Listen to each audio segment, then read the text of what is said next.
for this position, and her background and expertise should serve her well. The Deputy Secretary of Defense position is complementary to the Secretary of Defense and equally critical. The Deputy is focused on the internal management of the department, and it takes considerable skill to administer a large and diverse bureaucracy like the Department of Defense. If done effectively, it can enable the Secretary to focus primarily on establishing defense policy and maintaining alliances and partnerships while developing strategy to counter our competitors. And one of the most consequential decisions for the Deputy Secretary of Defense is how to allocate budget resources for the development of weapons platforms and cutting-edge technologies. This year will be an inflection point in how the department prioritizes the resources it needs to accomplish its missions, given that the fiscal year 2022 budget will not be constrained by the Budget Control Act. Dr. Hicks, as we discussed during our office call, one of the primary challenges you will face is how to transform how the department operates. Transformation includes ensuring the department is postured to face future threats, which means harnessing cutting-edge technologies like artificial intelligence, quantum computing, biotechnology, and cybersecurity, while also divesting of legacy systems that are not optimized for future combat. But transformation also includes becoming more efficient in managing the back office of literally one of the largest bureaucracies in the world. Transformation of the Defense Department is not new, and it's been tried before, but it inevitably faces obstacles. One complication can be service parochialism, as each military service is responsible for the platforms that are needed to meet mission requirements, and each service has their favorites. Such parochialism can also extend to the civilian components of the OSD staff, making efficiency initiatives difficult. Also, the interest of individual members of Congress can also hinder change, particularly in the retirement of legacy systems. Dr. Hicks, I hope you will share with this committee your thoughts on how you intend to manage this process if you are confirmed. The other issue you'll need to immediately address is filling the civilian vacancies in the department and revitalizing civil-military relations.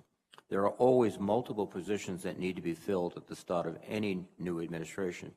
However, I am concerned about the morale in the department, given that the previous administration made a concerted effort to leave multiple senior-level civilian officers unfilled, necessitating the installment of career or mid-level officials into senior positions in an acting capacity. Furthermore, large numbers of experienced career civilians left the department during the past 4 years, leaving a dearth of expertise and increasing the workload on those who remained.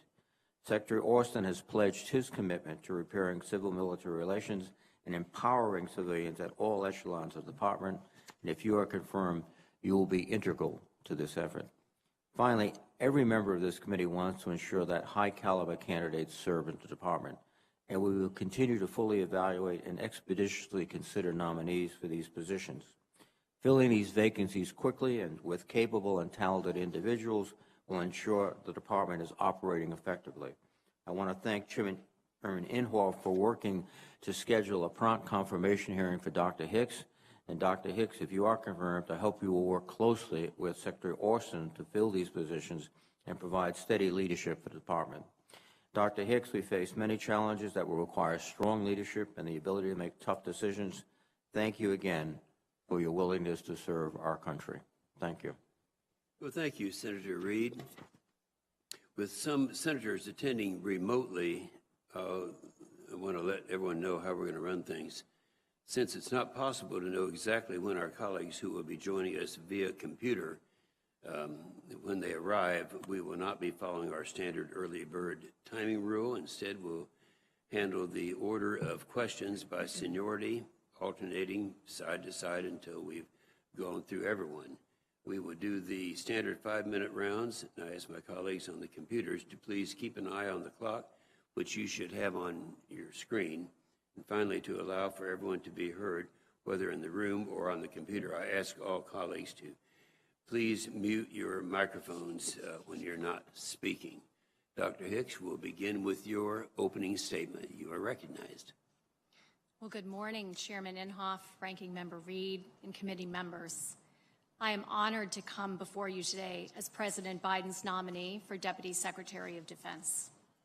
I'm grateful to the committee for your stewardship of the National Defense Authorization Act over the past 60 years. Your effective bipartisan governance is a ballast for American national security. I want to thank you, Senator Shaheen, for your words of support. As the first woman elected to the Senate from the state of New Hampshire and the first woman to become that state's governor, you are a model to all those who aim to break barriers. And Secretary Gates, thank you for your generosity in introducing me today. It was an honor to work for you when you served as secretary, and if confirmed, I hope to follow your example of principled leadership. My deepest thanks go to my husband, Tom, whose love and support have been my anchor for 27 years. Our greatest joy is our 3 children, who teach me patience and humility routinely. I'm also grateful for my large and formidable Irish-American family. My parents' lifetime of service to the United States Navy set a standard of selflessness for all of us. I am honored to sit before you today in the hopes of carrying on that family legacy of service. If confirmed, I would be returning to a department where over much of the past 3 decades, I worked alongside dedicated women and men, civilian and military. I could not be prouder at the prospect of serving with them once more. The overriding mission of the Defense Department is to deter adversaries and defend the United States and her citizens.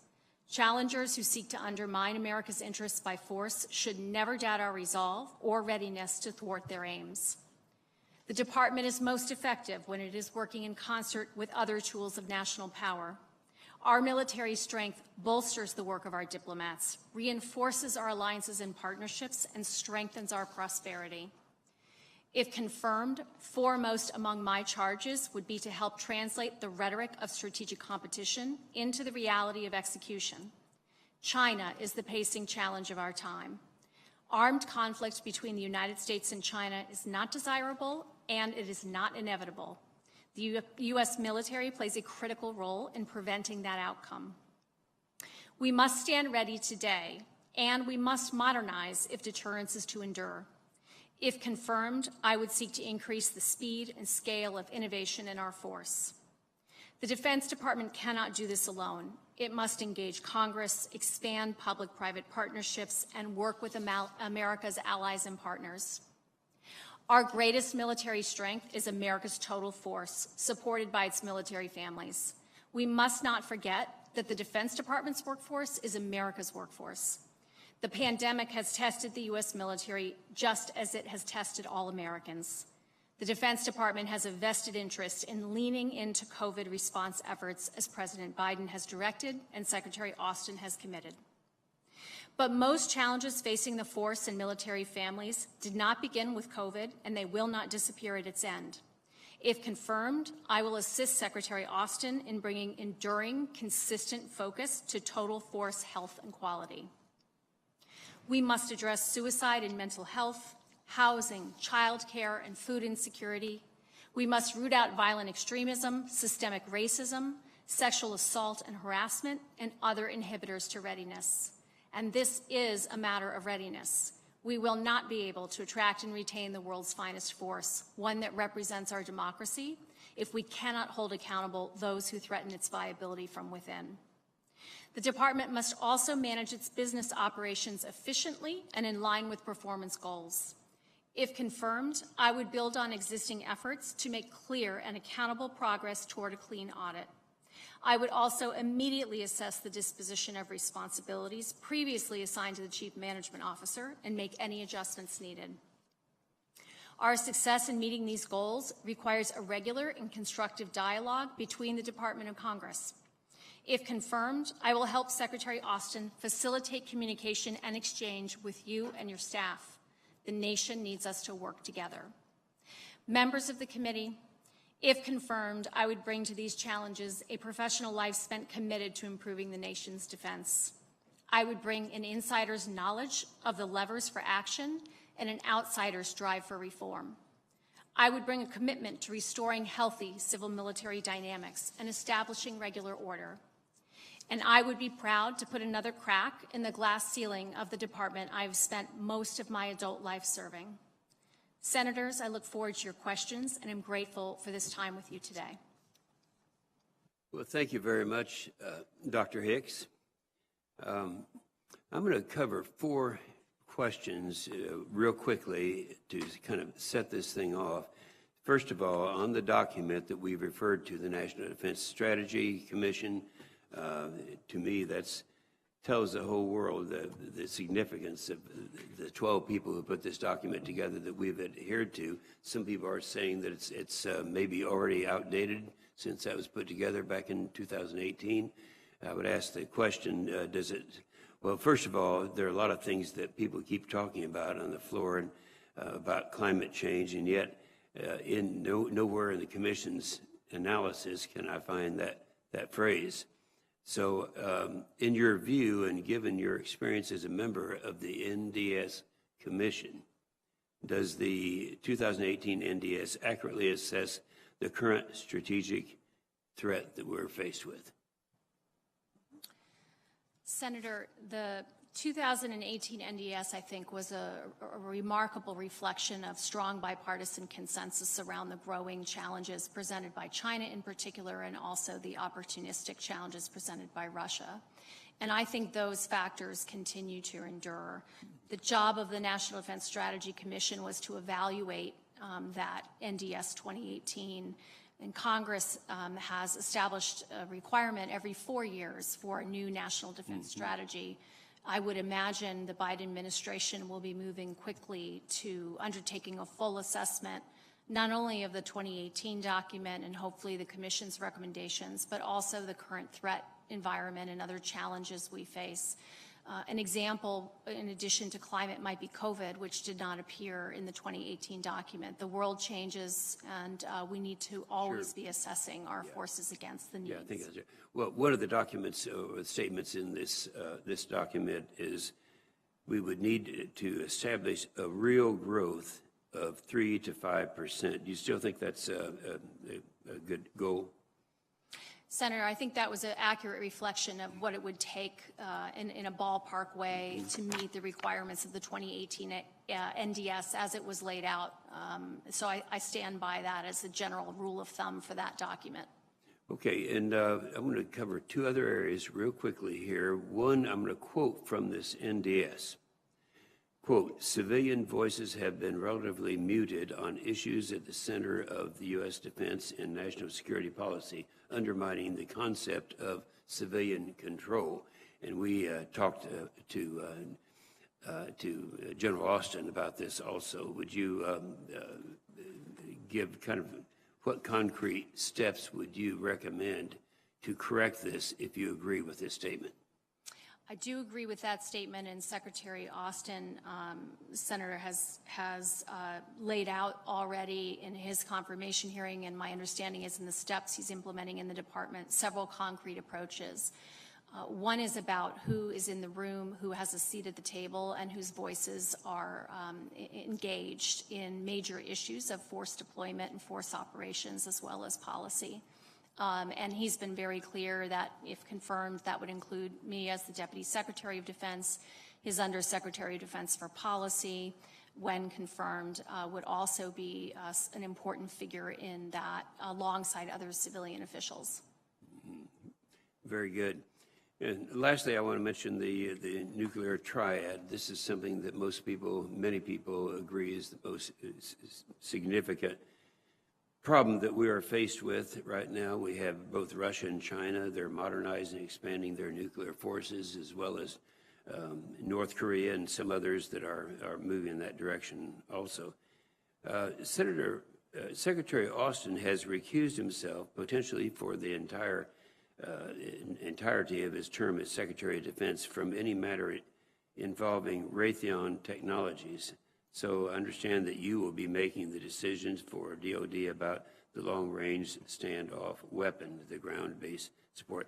I'd like to get you on record right now. Do you agree with the assessment of the past Secretaries of Defense, and I believe Secretary Austin as well, that the modernizing of the nation's nuclear forces is the most critical national security priority, and including, we're talking about the triad of land, air, and sea. Critics quite often talk about that as if that's you can get by with 2 out of 3, and I don't think you can. What's your thought? Senator, I think first that nuclear deterrence is the cornerstone of American national security as long as there are nuclear threats out there, and there certainly are those. I also think the triad has been, as Secretary Austin has put it, the bedrock of our nuclear deterrent, and I think it must be modernized in order to be safe, secure, credible. And I would just add that I am worried about the state of the readiness of the nuclear triad, and if confirmed, that's an area I would want to get my team in place and start to look at right away. That's excellent. Thank you. Senator Reid. Well, thank you very much, Mr. Chairman, and thank you, Dr. Hicks. As I mentioned, transformation is going to be one of the key challenges you face, and I alluded to some of the obstacles. The services have favorite programs. There's a risk aversion to gaps and capabilities, and then there's also congressional unwillingness to sacrifice platforms that might be beneficial to their locality. So can you give us an idea of what specific actions you might take to accelerate this transformation and the challenges you anticipate facing? Senator, I think one of the major areas to look at are what are the incentives for the services, obviously members of Congress, industry, other stakeholders, and how do we work on improving the alignment of those incentives to get the kinds of outcomes we need for the joint warfighter. One major area that I would like to explore, if confirmed, is on concepts and joint concepts. The Vice Chairman of the Joint Chiefs of Staff has an effort underway already in that area. I think we can create more incentives to ensure that what we are pursuing in terms of capabilities actually line up to theories of victory for how we are trying to pace challenges from China and Russia. And alluding to China and Russia and the National Defense Strategy, as you indicated, it will be revised shortly by the Biden administration. Are there any assumptions that you feel might have changed since the last version, and also operational concepts? This is not a static situation. Much has happened in the last several years on both sides, or all sides, I should say. Are there any, again, assumptions that you might sort of question or operational concepts that have changed so that it has an impact on the next fourth statement? Senator, I think I would, if confirmed, need to get in and really look at the threat assessments in terms of what we're seeing from China, Russia, and others, as well as how the advancement of U.S. capabilities is going. There are obviously programs that I am not privy to in my current capacity that I would want to understand better how they're being integrated into departments thinking about operational concepts. I would say in general terms, areas that concern me are quantum computing advances, hypersonic missile capabilities and technology, and challenges perhaps to the U.S. asymmetric advantages in the undersea domain. Well, that's very sensible, and I think focusing on threats as a driver of policy is probably the best way to begin, or not only policy but operational dispositions and force structure. All of those will be affected by what the threat is, and I think, again, any analysis has to begin with the assumptions, make sure we have them right. One of the other aspects of our national security response is a whole-of-government response. I think the National Defense Strategy Report is very much focused on the Department of Defense and the military response, but we have to, I believe, have a much stronger whole-of-government effort. Can you comment on that? Yes, Senator. If we look at the challenges being presented today, the good news is that our strategic deterrent, in the case of nuclear weapons, appears to be holding. The conventional deterrent appears to largely be holding. The result of that strength, which is good for the American people, is that adversaries have to look below the threshold of conventional conflict, and we are seeing that. There are different terms people use: malign influence, gray zone threats, but certainly China and Russia in their ways have been pursuing these. Many of the solutions to those gray zone challenges, which come in the form of economic coercion, cyber threats, as we've seen very recently from Russia, threats even in space, a lot of the answers to those start in the civil society side. They start with the strength of American democracy. They start with our tools of statecraft and how we build alliances and partnerships to counter them. And the Defense Department is typically in support for many of those challenges. Well, Doctor, I'm glad you alluded to your Irish roots. Since we're both Irish, we understand that our favorite hobby is worrying. And after you worry about your children, I'm sure you're going to devote most of the day to worrying about the Department of Defense. So I'm very confident you'll do a good job. Thank you. Senator. Thank you, Senator Reid. Senator Wicker. Senator Wicker. Thank you very much, Mr. Chairman, and I'm glad there is more than one person worried in this room today. And thank you for your willingness to serve, and thank you for the conversation that we had early. I very much appreciate that. I enjoyed your testimony, and let me quote, "China's military modernization is the pacing challenge of our time. Armed conflict between the United States and China is not desirable, and it is not inevitable." Would you also agree that it's not inconceivable? I would agree with that, Senator. Yes. Well, so let's worry about China, and particularly the Pacific, but also I want to ask you to be mindful of Russia and the Black Sea and that area of threat also. How do you view the growing imbalance of naval forces and missile systems between the United States and China? Senator, I first believe the United States must have capable sea power. It must have a qualitative advantage over adversaries in order to achieve, protect its interest, advance its interest. I do want to just say, as an aside, that I thank this committee and the House Armed Services Committee for supporting the Pacific Deterrence Initiative. I think if confirmed, that's a tool that will be very helpful in building out some initiatives and capabilities in this area. My understanding from the outside, I'm not privy again to the information that's available were I to be confirmed, is that the Chinese have, of course, grown out the capacity of their Navy and their missile capability based in different domains, land-based, sea-based. And that's a very worrisome trend line. I'm concerned about the survivability of our naval forces, and I'm concerned about making sure we have them positioned and have a concept for operating them that can be a war-winning strategy. Okay, the chairman had a conversation with you about the National Defense Strategy. That's now 3 years old and will be reviewed next year or perhaps earlier by the new administration. We have an FY22 30-year shipbuilding plan that was just released in December, so it's only 2 months old, and it calls for 405 manned ships by the year 2051. It would add 82 new ships between 2022 and 2026 at a cost of $147 billion. By comparison, the Navy's FY21 budget request projected to add only 44 ships as compared to 82 at a cost of $102 billion in the same time frame. In other words, the Navy's FY22 30-year shipbuilding plan shows an 86% increase in the number of ships the service would buy in the next 5 years, and a 44% increase in funding of the same time frame. Now, I think you told me that you've seen the non-classified part of this plan, but not the classified. You'll soon be confirmed and see the classified.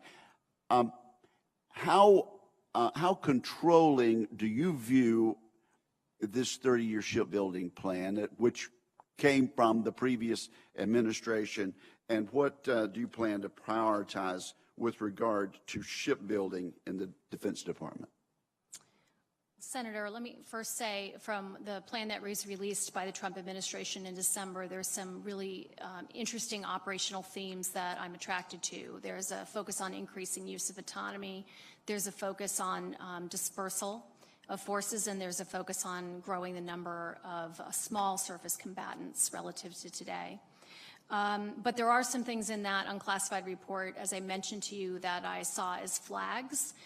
There's an indication that the information in there would require further analysis to validate the numbers. So if confirmed, I would want to get in there, get my team together, certainly start to get our leadership for the Navy put in place on the civilian side and assess in accordance with the requirements that Congress has established for an FY22 shipbuilding plan, assess that last document from the Trump administration and make any adjustments necessary. Just wanted to add that I would absolutely welcome, if confirmed, the opportunity to work with members of this committee to talk through what we are seeing as we're thinking ahead to what that shipbuilding plan should be. Okay, we will have further conversations about that, and I appreciate it. I also appreciate the fact that in a foreign affairs piece you wrote, you stressed that the U.S. will need to keep forces deployed overseas, especially in Asia and Europe. I agree with that. Much as we might like to have savings there, I think really the long-term savings and the long-term deterrence calls for that to continue. I'm going to ask you to briefly discuss if you've looked at the 2 additional destroyers at Rota, Spain, that are in the works at this point. Senator, I haven't looked at the decision-making around that deployment. I'm aware that both of the value of Rota and it's something that I would want to look into as part of a holistic look, not only at our maritime presence, but our overall global posture to make sure we have the right forces in the right places for the kinds of contingencies we anticipate. Thank you, ma'am. Thank you, Senator Wicker. Senator Shaheen. Thank you. Again, welcome. We're delighted that you're here. And we had the opportunity several weeks ago to talk about some of the challenges you will face if confirmed at DOD.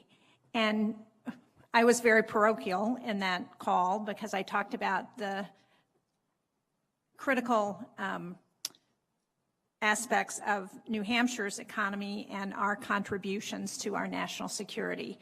One of those is the Portsmouth Naval Shipyard, which is between New Hampshire and Maine. And Senator Wicker talks about the importance of the shipbuilding plan, but that shipbuilding plan is only going to work as well as we have the capacity to make sure that our ships and subs are modernized and restored whenever something happens and we can keep them sailing. And I wonder if you can discuss the importance of the Navy Shipyard Infrastructure Optimization Plan, which is so important. Right now we're seeing a dramatic increase in dry dock capacity because of that plan at Portsmouth. Thank you, Senator. I do think the sustainability, it's not just the shipbuilding, it's the sustainability of our fleet.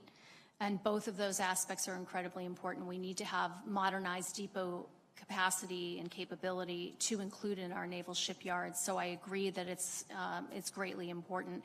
I would need to, if confirmed, understand better how well the optimization plan is working.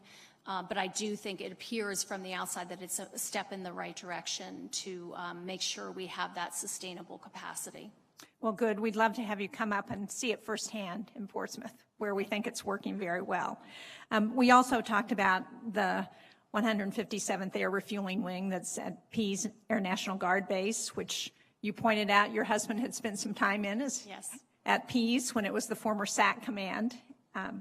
And we're very proud that we were the first guard base to get those KC-46 tankers. Now, as you know, because of a variety of challenges, including the most recent related to the remote vision system, we are still waiting on those tankers to be operational. So will you commit to continuing to do everything you can to ensure that Boeing gets us those tankers operational as soon as possible?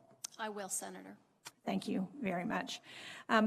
We also talked about the role of women in defense, and I pointed out, as you already knew, the passage of the Women, Peace, and Security Act, which is designed to try and make better use of the role that women can play, particularly in conflict zones around the world. Can you talk about why you think that's important? Absolutely. Senator Shaheen, first I want to thank you for your work on the women, peace, and security legislation. The evidence that exists to date indicates that when women are engaged in peace and security matters, that negotiated settlements and enduring, viable and enduring negotiated settlements are more likely to come out. What I understand the Defense Department has done already to put into place the legislative requirements is to have senior advisors at each of the combatant commands and some additional staffing within the Office of the Secretary of Defense.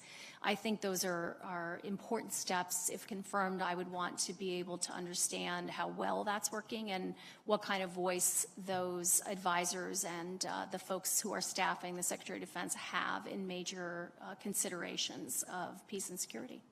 Well, thank you. I look forward to working with you on that. In response to, I think it was Senator Reid's question about how do we how do we look at some of the big investments that we've made that may no longer be what we need to address the current times? You talked about changing the incentives that we have. Can you shed a little more light on, give me some examples of how you think that would work? Sure. Inside the Defense Department, an example is that when a system, if you will, is reduced in number or money is shifted, that the service that has, given up the capacity or the capability often believes that they will lose out overall, and the incentive structure is built around budget share. I think, first of all, we should make clear always from a leadership perspective that the incentive is about serving the joint warfighter, and we need to make sure we're hiring and promoting, particularly in the senior general officer and flag officer ranks and our career civilians, that perspective. So the incentives start around promotion, but they also include how we keep the money, if you will, oriented towards services who are putting forward good ideas, even if those good ideas seem to go against a vested interest. I think when you're talking beyond the Defense Department, first the incentive and engagements between the department and Congress have to do with having a dialogue and not the department presenting its own fait accompli upon Congress. I think instead it's about a dialogue of how we move these joint capabilities forward and what kinds of approaches can be taken to help communities, to help different parts of the design base or manufacturing base. Sometimes those solutions might be internal to DoD, and sometimes they might be about other initiatives across the U.S. government, and that's where DoD will need to work closely with its partners in the Department of Commerce and other state and local governments, small business initiatives, to make sure we are part of the, as President Biden puts it, the Build Back Better set of initiatives. Thank you. Thank you, Mr. Chairman. Thank you, Senator Shaheen. Now, via WebEx, Senator Fisher. Thank you, Mr. Chairman. Dr. Hicks, I appreciated our discussion of the importance of nuclear modernization yesterday, and I'd like to revisit a few of the questions in order to confirm your support for the record. First, I do thank you for that support for maintaining an effective nuclear triad of land, air, and sea-based platforms. Do you also support modernizing this triad as well as the infrastructure at the Department of Energy and the command and control networks on which our nuclear forces depend? I do. And do you believe the reemergence of great power competition makes nuclear deterrence and therefore nuclear modernization increasingly important compared to previous eras? I think it makes it, remains the cornerstone. Do you believe reductions in nuclear forces should be made pursuant to a negotiated, verifiable agreement? In other words, not unilaterally. I do, Senator. And do you believe the costs of our nuclear forces, which including modernization, sustainment, and operations, would consume less than 6.5% of the department budget at their peak, and that is manageable? Senator, I think our decisions on nuclear weapons should be driven foremost by strategy. Thank you. Dr. Hicks, with the change in the administration, opponents of nuclear weapons are renewing their arguments against elements of the triad and modernization programs, in particular the ICBM leg and the associated modernization program known as the GBSD. In 2012, when you were in the department, this committee was considering your nomination to be the Principal Deputy Undersecretary of Defense Policy. You stated in a written response for the record, quote, "Single warhead ICBMs contribute to stability," end quote. Is that still your view? Senator Fisher, may I ask you to repeat the statement? I couldn't hear the quote. Okay. The quote was, "Single warhead ICBMs contribute to stability." I do agree with that statement. Some advocates are calling on the president to put modernization programs on pause while they are reviewed. I find this especially concerning because what sounds like an innocent concept has the potential to break the recapitalization schedule. We've repeatedly heard from STRATCOM commanders that there is no additional margin in the schedule for further delay. Admiral Richard, the current STRATCOM commander, in his posture statement last year testified, quote, "Many of the modernization and sustainment efforts necessary to ensure the deterrence viability have zero schedule margin and are late to need," end quote. And he went on to state, quote, "We cannot afford more delays and uncertainty in delivering capabilities, and we must maintain a focus on revitalizing our nuclear forces and associated infrastructure," end quote. That's been the consistent message since the Obama administration. We have already delayed and we have deferred these programs as much as possible. And if we don't proceed with urgency, these capabilities will age out and their replacements, they won't be available. That's something the last two administrations found completely unacceptable. Do you agree that allowing these capabilities to age into obsolescence is unacceptable? Yeah, Senator, I was having a little trouble hearing you. I think the way I would respond to that is that I am concerned, again, about the modernization of the force. I very much respect Admiral Richards. I think STRATCOM has an important voice at this table, should be respected and listened to. If confirmed, I would need to get in and understand exactly what the status is and, to your point, the margin of error.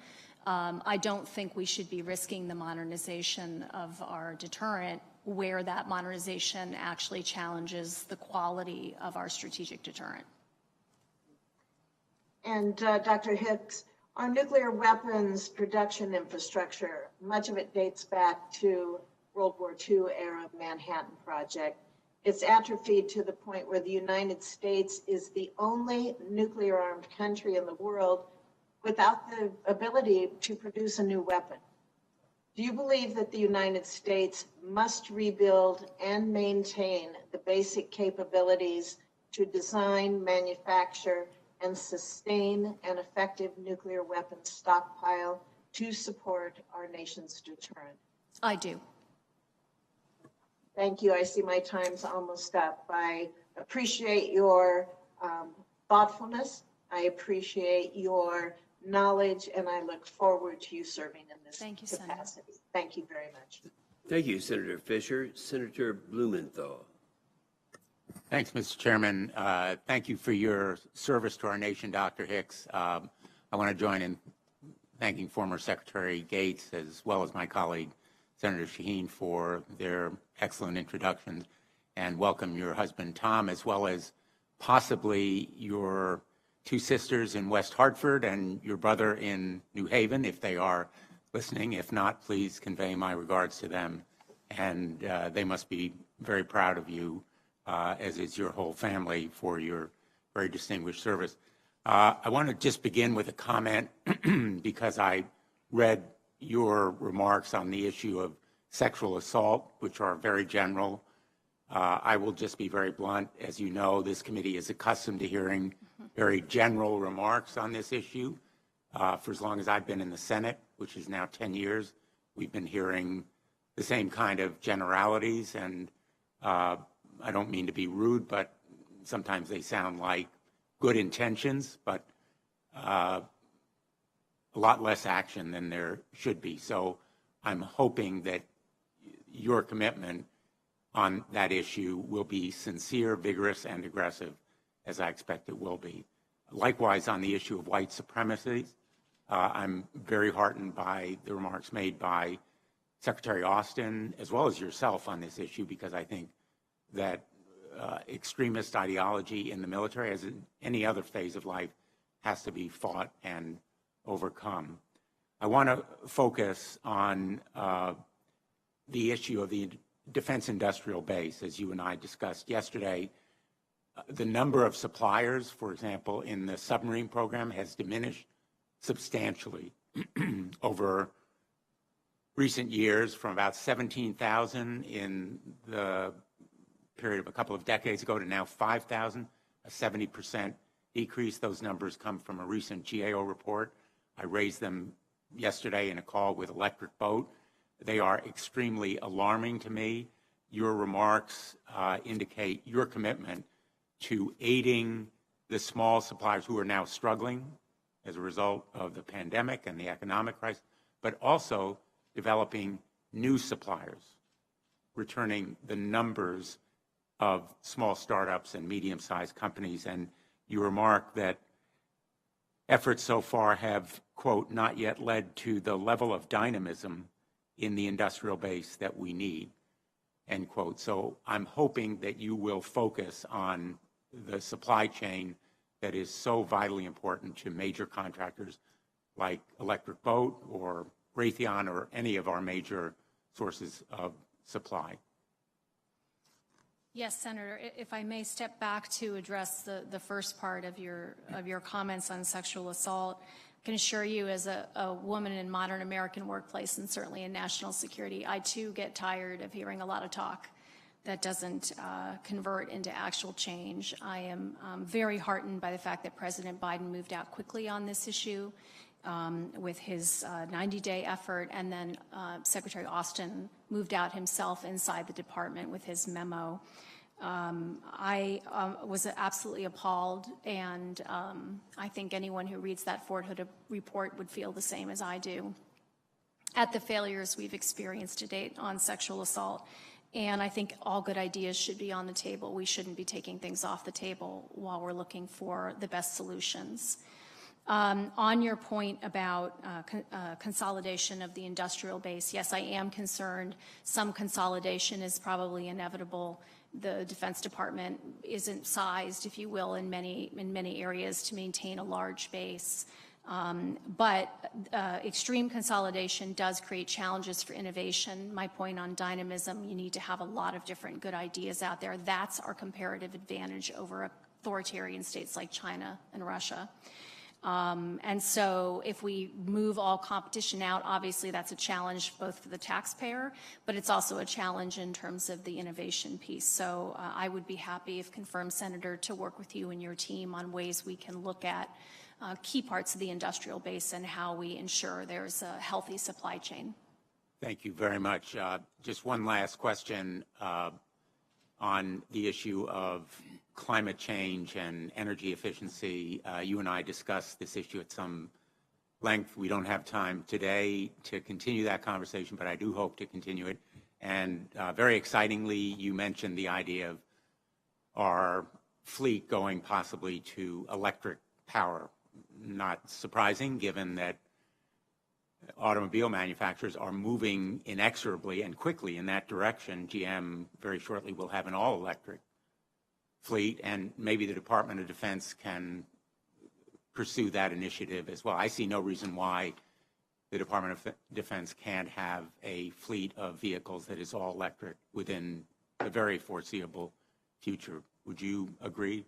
Yes, President Biden in his executive order last week included a requirement on electric vehicle fleets, and if confirmed, that would be something I would want to work on right away to determine the viability of that, the timeline for that for DOD.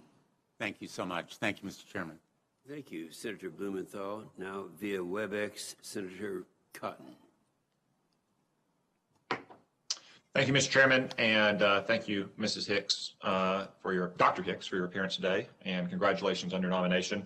I guess I'm heartened by what I've heard you say to Senator Inhofe and Senator Fisher about our nuclear triad and our nuclear strategic deterrent, and with Senator Fisher in particular about the ground-based strategic deterrent, the replacement for the Minuteman III. I do want to get a little more specific about that because it's 50 years old, and we've seen problems with structural fatigue and water intrusion and decayed wiring.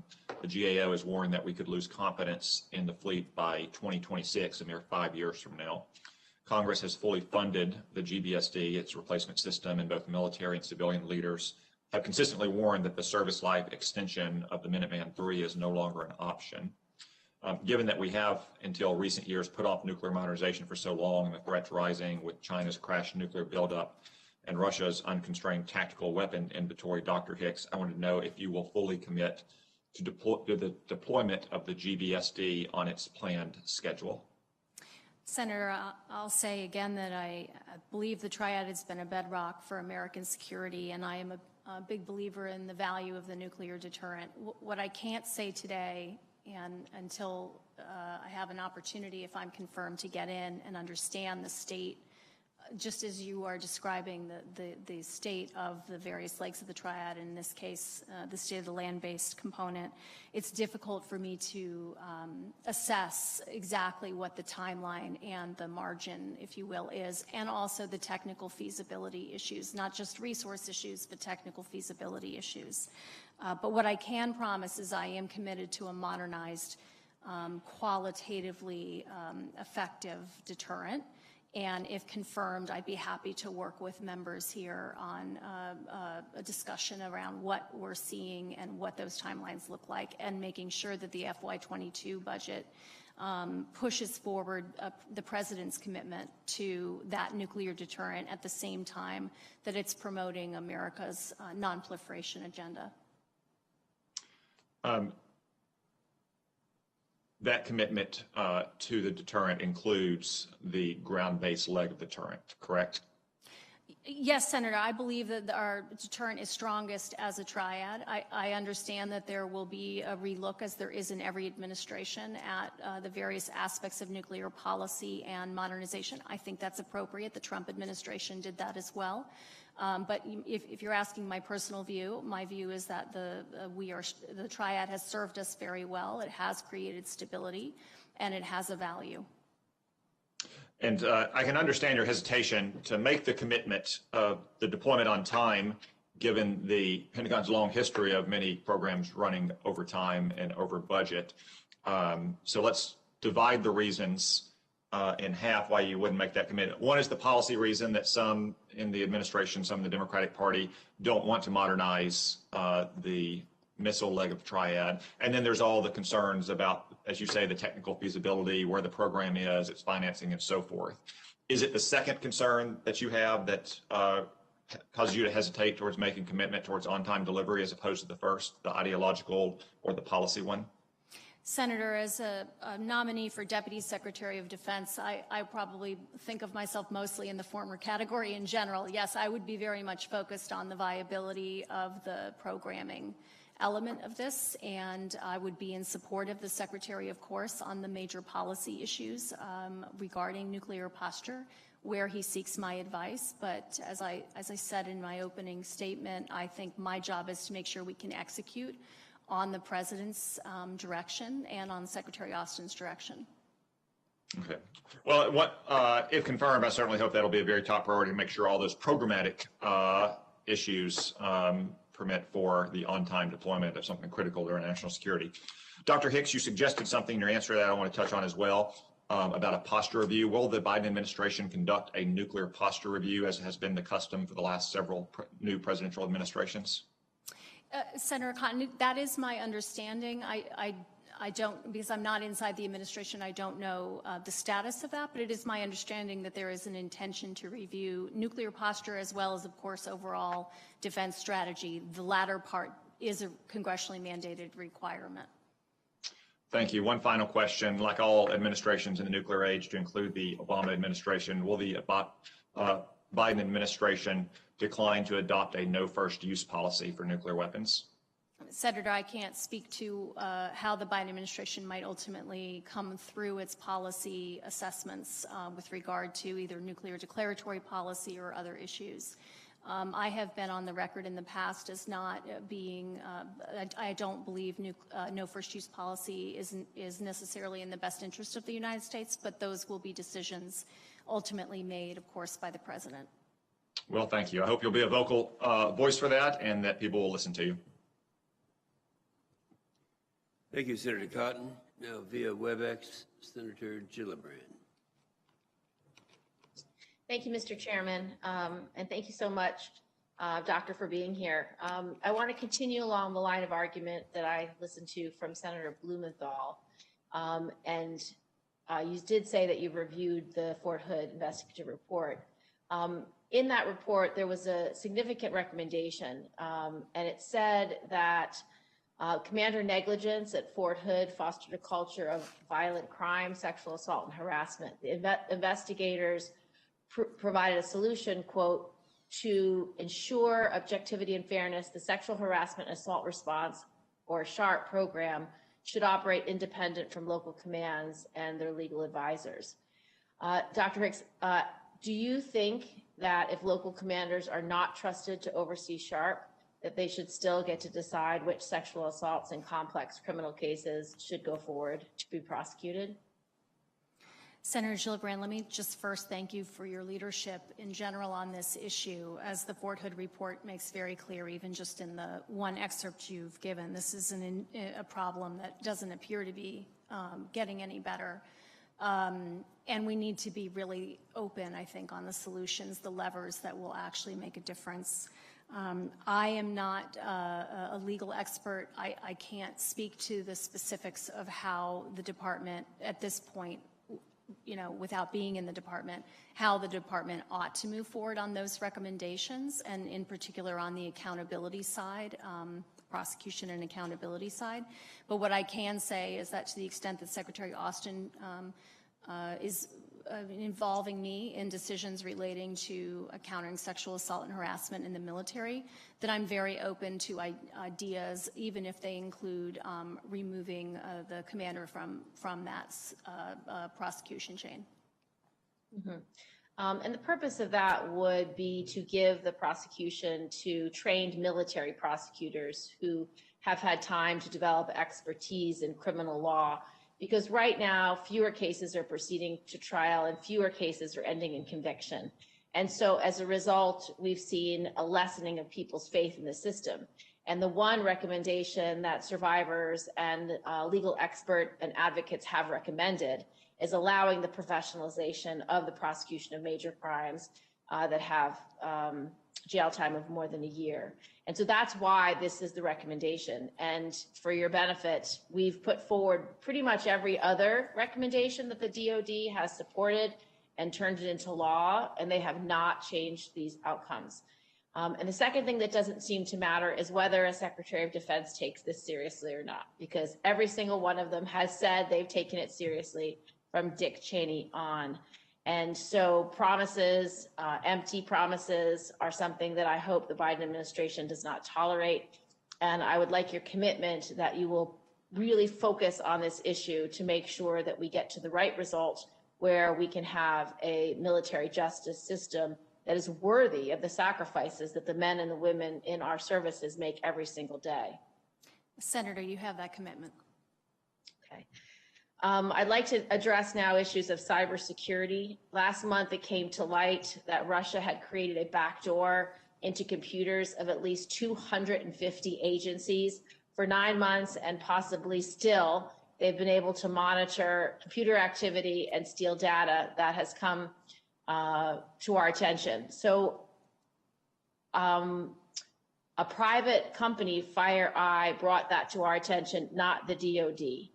This comes only after 2 years that our cyber posture review found that we've had difficulties with DoD cyberspace operations' ability to prevent malign activity from our adversaries. Now, we've had several hearings on this, and we've had lots of proposed changes. One proposal is to increase the role of the National Guard so that cybersecurity experts can maintain their day jobs while also serving the country. Do you think this is a tool that could be useful for this problem?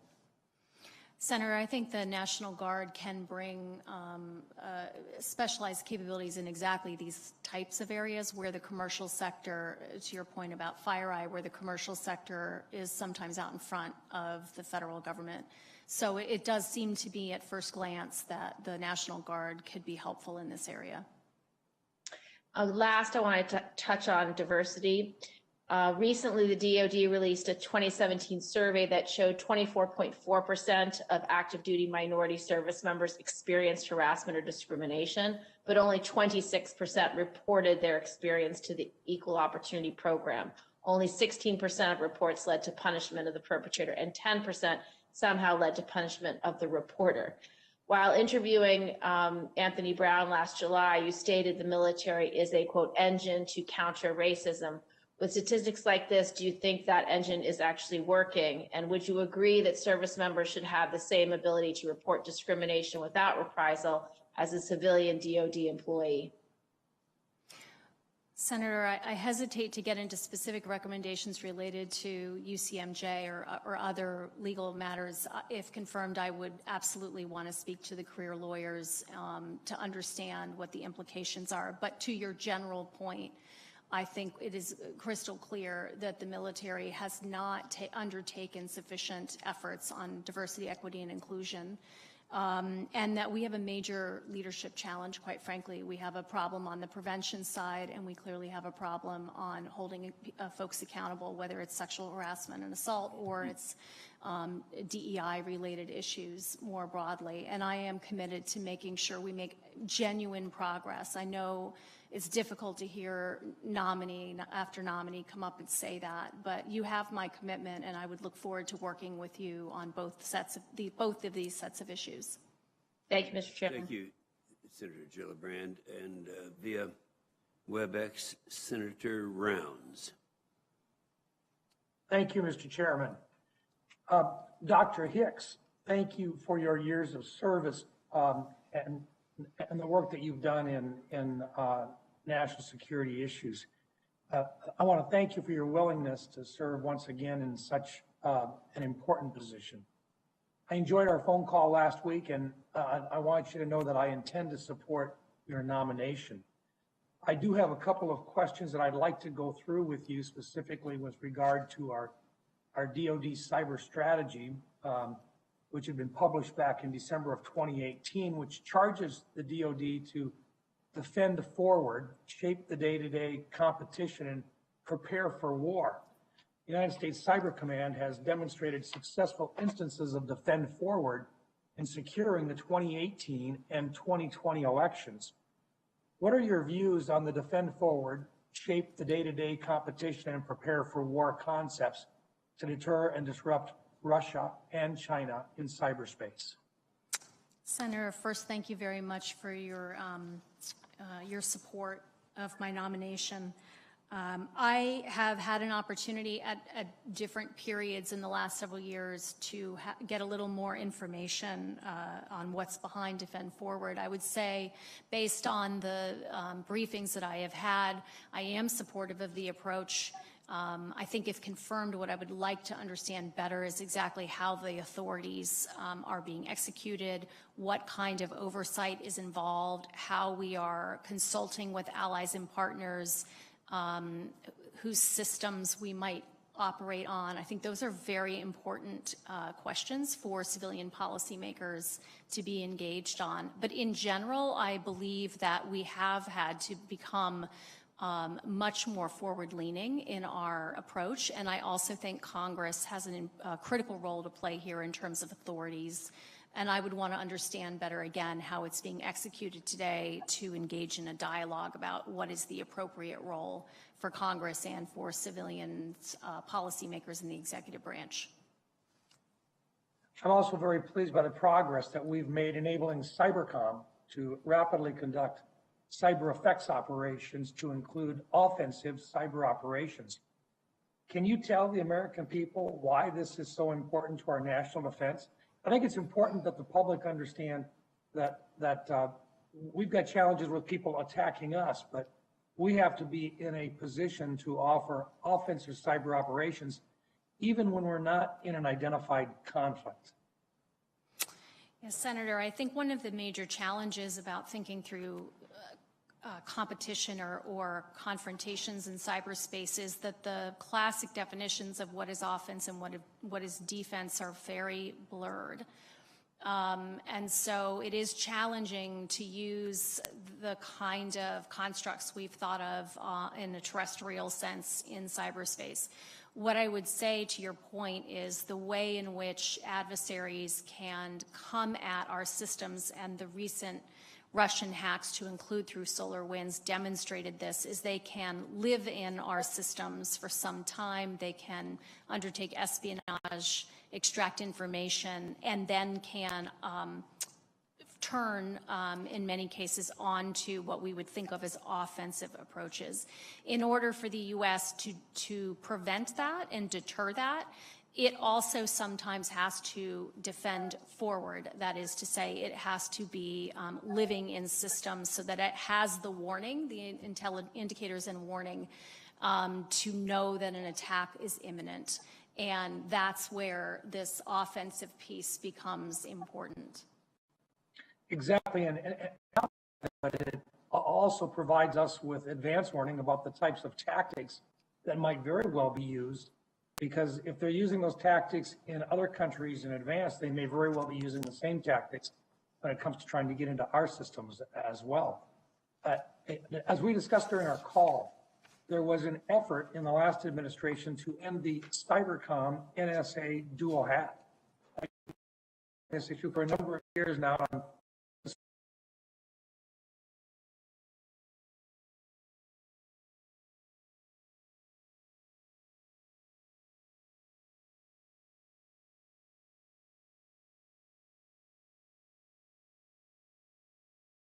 Commanders, separating the two organizations could create some real problems with regard to the assets that would have to be acquired in addition to what we have today. Would you please share your thoughts on this with the committee? Yes, Senator, I don't have a position on the ultimate disposition of the dual hat arrangement for Cybercom and NSA. I do have an assessment based on my work on the transition team looking at where we are today, and particularly in light of this recent hack that included exploitation of the SolarWinds software. And that is that we are not at a maturation point now with Cybercom that makes the dual an end to the dual hat arrangement wise in the immediate. And if confirmed, I would be happy to continue, of course, looking at this issue and giving Secretary Austin my best advice on, you know, if there comes a point where that does seem to be, the split does seem to be wise. Thank you. Thank you, Mr. Chairman. Thank you, Senator Rounds. Now, via WebEx, Senator Hirono. Thank you, Mr. Chairman. Welcome, Dr. Hicks. Thank you for chatting with me the other day. I start with the following two questions of every nominee who comes before any of the committees on which I sit. First question, since you became an adult, have you ever made unwanted requests for sexual favors or committed any verbal or physical harassment or assault of a sexual nature? No. Have you ever faced discipline or entered into a settlement related to this kind of conduct? No. I note in your responses to questions from my colleagues that you recognize the importance of the Pacific Deterrence Initiative, and that includes the importance of the compacts that we have with the freely associated states of Micronesia, Palau, and Marshall Islands. I believe that we can do more in our partnerships with them, and I hope that you will be open to, for example, Palau has asked us to invest in joint use facilities such as airfields and airfields. So I hope that you'll be open to doing more with our important partners in the Pacific. Senator, I am open to that. I do applaud Secretary Austin's recent announcement that the Pentagon will prioritize climate change considerations in its activities. risk assessments and in the next national defense strategy. I believe that renewable energy is not simply an environmental calculation, but it is becoming a tactical necessity for the DoD, which is the biggest user of energy in our government. So we have included provisions in NDAA to prioritize energy security and resilience at military installations. And I'd like to know whether you will make energy resilience and mission assurance a priority for the DoD. Yes, Senator, I think the resiliency aspects on climate are critical as a business proposition for DoD, again, focused really, if you just take a hard-nosed resource look at it. And I want to commend Congress for reestablishing the Assistant Secretary of Defense for Energy Installations and Environment. If confirmed, I would work with Secretary Austin to ensure that we put forward a nominee who's very capable and competent in these exact spaces. I think the issue of energy resilience and all of that is we have to stay the course. Senator Shaheen had asked you about the importance of our shipyards, and she said it's a parochial concern, but it is not. I view it as a national concern, and of course I chatted with you about the importance of the 4 public shipyards, of which there is one in Hawaii. And so the modernization of these shipyards is a very important concern for a number of us, and I hope that I have your commitment that you will continue to support the funding for the modernization of our shipyards. Because it's, as you acknowledge, it's not enough to just build ships. We actually have to repair and maintain them. Yes, I agree completely, Senator. The sustainability of all of our forces, frankly, especially if you look at where the cost curves are on operations and sustainment, that's going to be vital if we're going to compete effectively in the future. Senator Blumenthal and Gillibrand have asked you questions about the continuing scourge of sexual assault harassment, and I would include retaliation on the basis of reporting, somebody who reports these kinds of actions. And it continues to be a scourge, as I mentioned, and every secretary, every deputy, everybody who comes before us from DoD says that you will do something about it. So I'd like to know, what would be measures of progress in this area? How would you determine whether real progress is being made to eliminate or reduce the scourge of sexual assault, harassment, and retaliation? Senator, I think first, one of the most important tools we could have is transparency and data. And as you are likely aware, the department has not collected recent data with regard to reporting on sexual harassment, or we know how many claims, if you will, have been made, but we don't know the totality of the reporting. If you look again at the Fort Hood report, if you look at that microcosm of the Fort Hood community, it was very clear it was significant underreporting underway. And so I think that's an area we'd want to look at right away in terms of making clear that reporting does not have negative consequences for the career of anyone in the total force, civilians, contractors, or military. And that there are tools, easy tools, hotlines that are easy to use, that everyone knows about, that the training is there. And then I would just add sort of the training element. A lot of these harassment is often the grooming process toward assault. So we have to look at both of those issues. And a lot of this is happening in the youngest of our service members. And that means there's training opportunities. That means there's leadership opportunities at every level. And we need to be making sure we're holding folks accountable at the same time we're putting the resources into prevention. That's why it's important to have sexual harassment as a separate charge in these matters. And maybe another way to determine the extent of the problem is to poll your service members themselves as to whether they have experienced sexual harassment, assault, etc., including, by the way, asking them about racial discrimination. I believe my time is up. Thank you, Mr. Chairman. Thank you, Senator. Thank you, Senator Rono. Now via WebEx, Senator Tillis.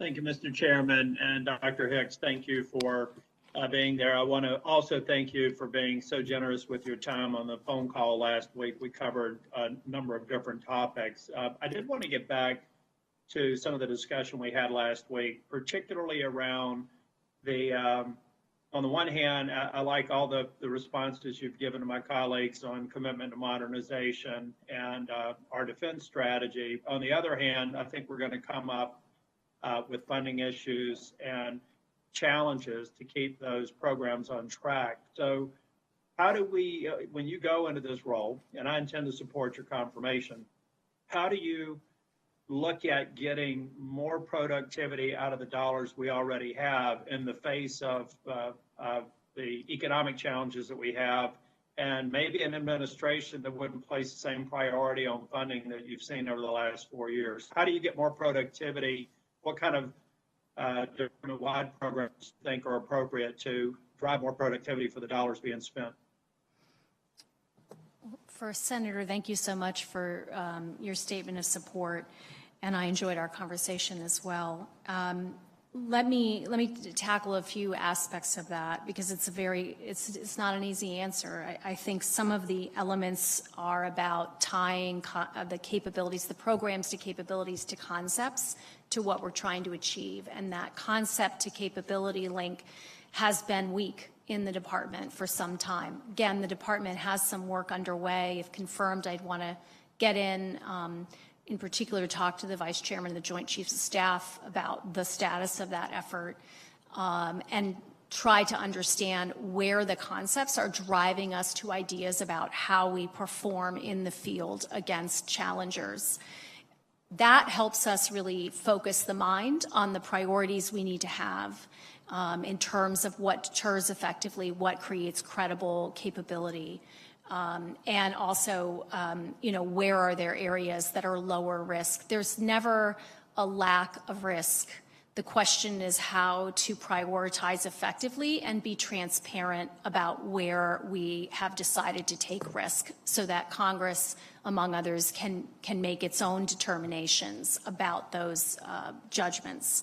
I think the other thing I would just point to is the business operations side of DoD. I mentioned in my opening statement that that's an area the Deputy Secretary, of course, needs to be involved directly in. And it's in large part for the reason you point out, which is we have to make every dollar that the taxpayer puts in have a return. And that return should be measured in terms of joint capability. So that means we need to squeeze out obviously abuse, but much more frequently we see waste. And that will be a priority for me.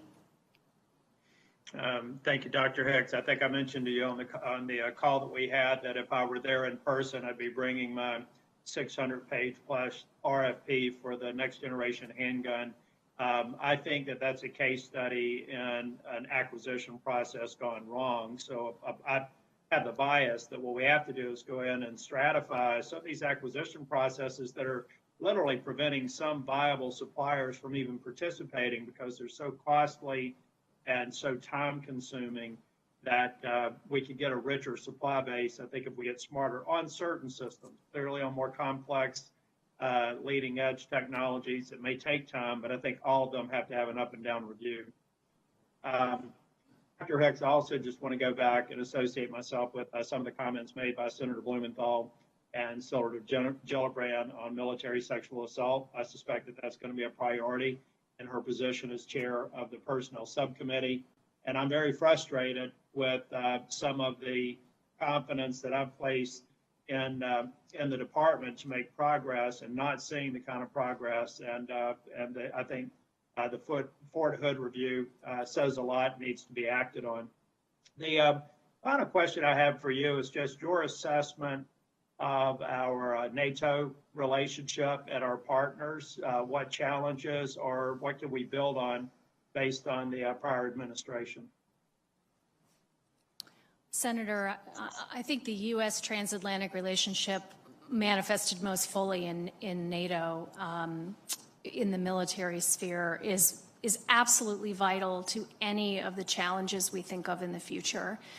Even when we think about China as the pacing challenge, our relations with our European allies is critical to our effectiveness, our ability to build out a community of democracies that can counter authoritarian approaches. So I see NATO as a centerpiece of our alliance networks throughout the world. I have been concerned, I have written on my concern that the focus on burden sharing, and we should always be focused on burden sharing, ensuring that allies fulfill their commitments, but that when it becomes that tactical issue, it overrides the strategic value of the alliances that the Chinese and Russians could only hope to match. We have if we get to that point, we have become astrategic, and I'm very hopeful that President Biden, who has spoken eloquently on this issue, will make good progress in returning strategy to the center of our alliance relations. Thank you. I look forward to working with you. Thank you, Mr. Chair. Thank you, Senator Tillis. Senator Kane. Thank you, Mr. Chair, and Dr. Hicks, congratulations on your nomination. A couple of topics. First on sexual assault in the military. When we grappled with this issue in a major way in 2013, and we've sort of been building upon that since, there were basically three categories of SASC members. There were those who felt this problem was so serious that the only solution to it was to remove it from the chain of command. There were those who felt that the problem was deeply serious and we needed to make the chain of command work to solve it. And then there was a third group into which I, Senator King, some others around the table were in this group. We knew it was serious. We wanted to give the chain of command an opportunity to solve it. But if we were unhappy with results, we were very willing to go the path of taking out of the chain of command. I just sort of want to put on the record that that third group of members of this committee, virtually all of us are really unhappy with the progress since 2013. We're now getting to 8 years from then. And we were willing to give the chain of command new tools, new resources, new accountability mechanisms, et cetera, et cetera, et cetera. And we're not happy with the outcome. And so I think it's just important for the Pentagon community to know that that was sort of a swing block in 2013 that led us to go down a particular path. But many of us who were supporting those within the chain of command improvements have been very dissatisfied with the results. And we're now very open to pursuing a different path, as we said we would at the time. That's number one. Number two. Here's an accomplishment that is an Obama and Trump era accomplishment that's also an accomplishment of this committee and the Pentagon. Pressure for the Pentagon finally to do an audit, like every other federal agency, and to have every function of the Pentagon and every part of the Pentagon audited. We did that because an audit is a good oversight tool for this committee. An audit is a good accounting tool for the numbers folks at the Pentagon, but we also did it because an audit should be a good management tool for folks like you. Tell this committee how you will use the audit in your role should you be confirmed. Well, thank you, Senator. My understanding from the team that's in the Defense Department, based on my work on transition, is that the audit, in fact, has been useful as a tool of transparency, getting the data up and shared and known.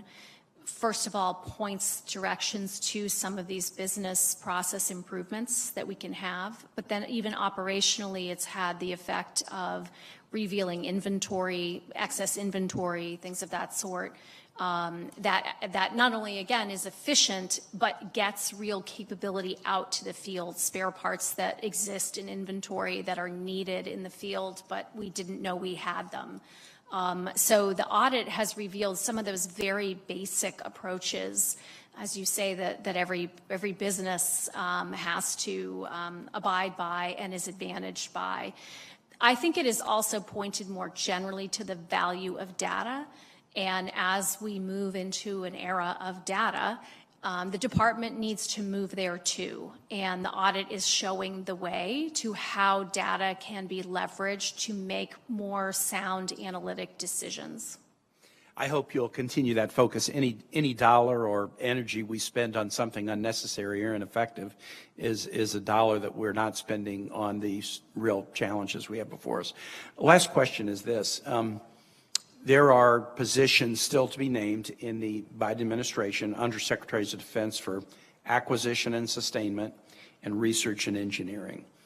Many of the nominees and appointments for DoD spots thus far are veterans of the Obama administration, local think tanks, advocacy groups, all of which is important, but none thus far have extensive acquisition or industry experience. The department was well served, in my opinion, by some previous officials like Secretaries Lord, Gertz, McCarthy, who had sizable acquisition experience before their appointments. If confirmed, do you have any sense of where the department will look to fill up the ranks of the A&S and R&E portfolios so that we'll have acquisition and research expertise in a Biden Pentagon? Senator, Secretary Austin, when he was nominee, Austin and I spoke quite a bit about those particular positions. And then, of course, you have the service acquisition executives who have increased responsibilities in these areas. And I know from Secretary Austin, this is among his highest priorities in terms of positions to fill in the near term. I can't speak on his behalf about the particulars of individuals, but I can tell you that the attributes I know that the department needs is that acquisition expertise, is a familiarity with the hardware and software ends of where the department's capabilities are coming from, and a really fine-tuned sense of how to work in new ways with industry to some of the issues that have already been raised. There are significant challenges to non-traditional defense players getting into the marketplace. We need to lower those if we're going to compete successfully. Thank you, Dr. Hicks. Thank you, Mr. Chair. Thank you, Senator Kane. Senator Sullivan. Thank you, Mr. Chairman, and Dr. Hicks, congratulations on your nomination, and appreciated the opportunity to chat the other day, and really, sorry, I'm looking at my time here. Appreciate your background and our discussion. I'm going to follow up on that on a number of the topics. Of course, I raised the issue of the Arctic and Alaska's place as we're an Arctic nation because of my great state. Can I get your commitment, if confirmed, that you'll get up to Alaska and see the importance of the Arctic and our strategic location there? Senator, I would welcome coming to Alaska. Good. Well, you know, Billy Mitchell, the father of the U.S. Air Force, called Alaska the most strategic place in the world. But I have a new quote that I'm going to start using. The now Secretary of Defense, in his confirmation hearing, Secretary Austin said, "I absolutely agree that Alaska is a national treasure, and it holds some of the most important military assets and resources." Would you agree with your future boss? I do. Okay, good. One of the things that he did say, as we have been pressing the Pentagon, which, as I've told you and firmly believe, the Pentagon's been asleep at the switch on the strategic nature of the Arctic, the national defense strategy. The great power competition is literally taking place there as we speak, Russia, China, others. Because of this committee's leadership, no offense, not really the Pentagon's, the services have now gotten serious about service strategies. Secretary Austin committed to fully resourcing these service strategies as it relates to the Arctic. Can I get your commitment on that as well? Senator, I'm certainly committed to making sure we have the capabilities we need in the Arctic. Great, thank you. Let me turn to what I think is a real simple question, but to be honest, I'm having a hard time with some of the incoming Biden cabinet officials to commit to this. In your personal opinion, the United States, I want your personal opinion on this. From a national security and foreign policy perspective, we have once again become the world's energy superpower because of states like New Mexico and North Dakota and Alaska. We're the largest producer prior to the pandemic, largest producer of oil, natural gas, and renewables in the world. Is that good for our national security and foreign policy? It is, Senator. And on the other hand, becoming more reliant on countries like Russia or Venezuela for our oil and gas needs. Is that good for our national security, or is that bad? Generally speaking, it's bad. So here's what I would ask as a commitment. I can't seem to get a commitment from any cabinet official in the Biden administration to be a strong proponent of all of the above strategy. To the contrary, some of the executive orders that came out of the administration last week are focused on curtailing the production of American energy. Do you think that's in the national security interest of our nation? Senator, I have to say, I think what's in the interest of the United States is to ensure it is not dependent on outside capabilities. But I also believe that growing out alternative uses for alternative energy sources is vital if we're going to manage the challenges of the future. Oh, I agree that, fully focused on renewables and building that out is critical. I couldn't agree with you more. But we need to do that as we're also producing, say, natural gas, where we can be the leader for the next 50 to 100 years. Low emitting, clean burning Alaska natural gas or others. So I appreciate your focus on that. I appreciate your honesty on that. And I appreciate you being a voice about the importance of this issue, energy security, energy independence, when you're discussing these topics, which in my view are clearly within the realm of the Pentagon's responsibilities, as well as other agencies. Let me turn to China. I was on the Senate floor kind of saying, look, we're giving advice and consent. That's what we're doing right now. The consent, of course, is confirmation. The advice is just advice. I saw the White House press secretary last week talk about China and our strategy. She used the phrase that kind of sent a shiver down my back, strategic patience. That was the failed strategy approach under the Obama administration involving North Korea. Do you think that's a good term that we should be using when the challenge and threat from China is immediate? Senator, I think our approach toward China is first to recognize that they are the pacing challenge for the defense community and that they present a serious alternative model to be rejected with regard to how they govern their society, their authoritarian approaches, and their economic, statist economic approaches.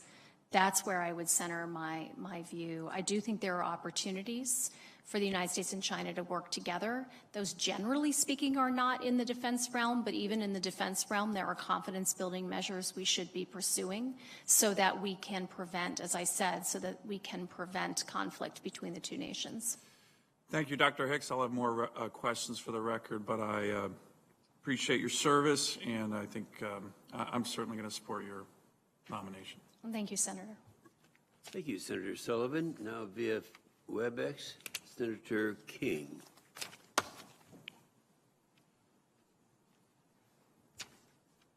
Here.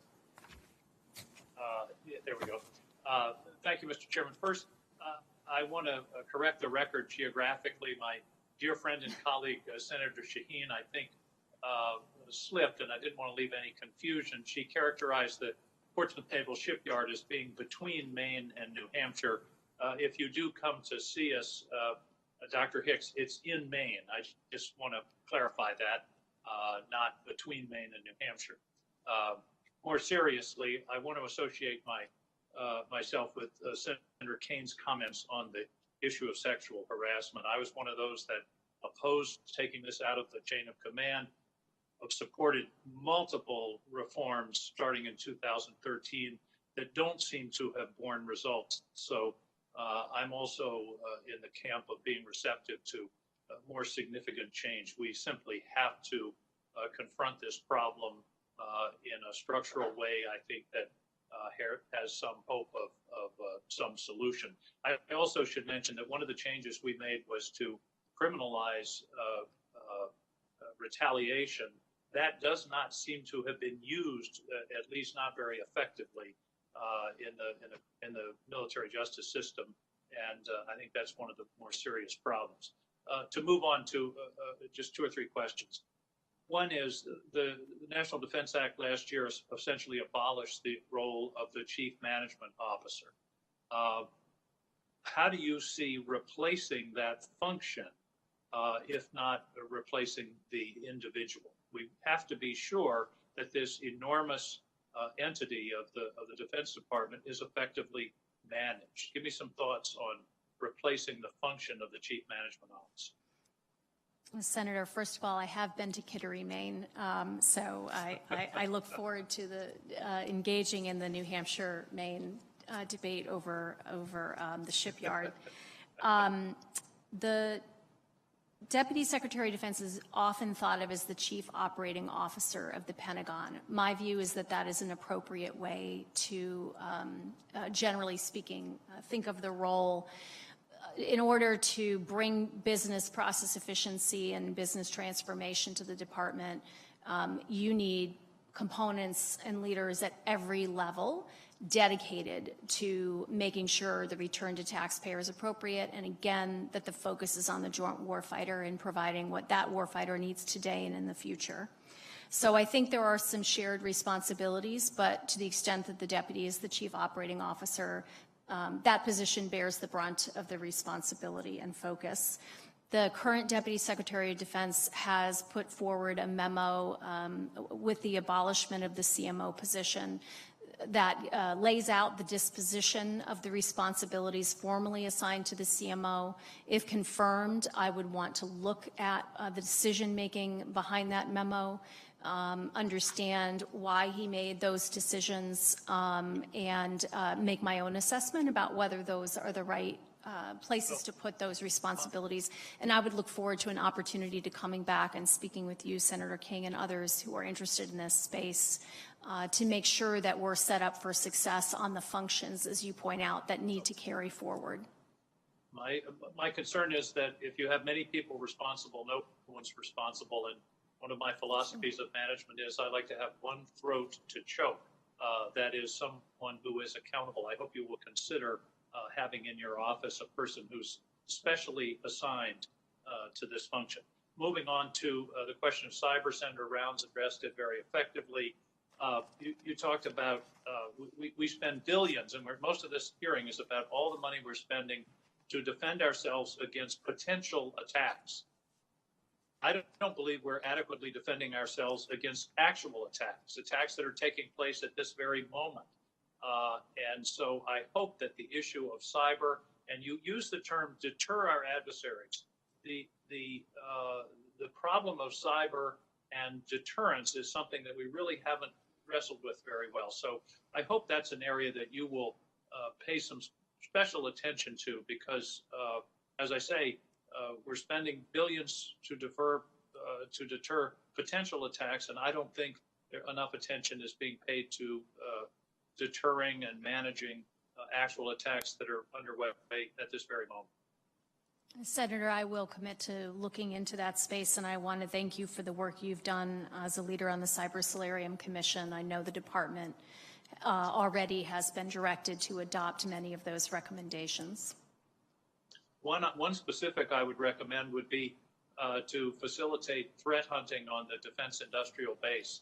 SolarWinds tells us that sometimes the easiest path into secure systems is through subs and supply chain, and I think that's an area where would be very fruitful in terms of defense. Also, the policy of deterrence, which we can talk about at greater length.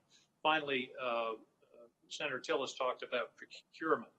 We've had testimony before this committee that many smaller companies, particularly in Silicon Valley and in the technology field generally, have given up on the Pentagon. It's too complicated, it's too lengthy, it's too expensive even to fill out the forms.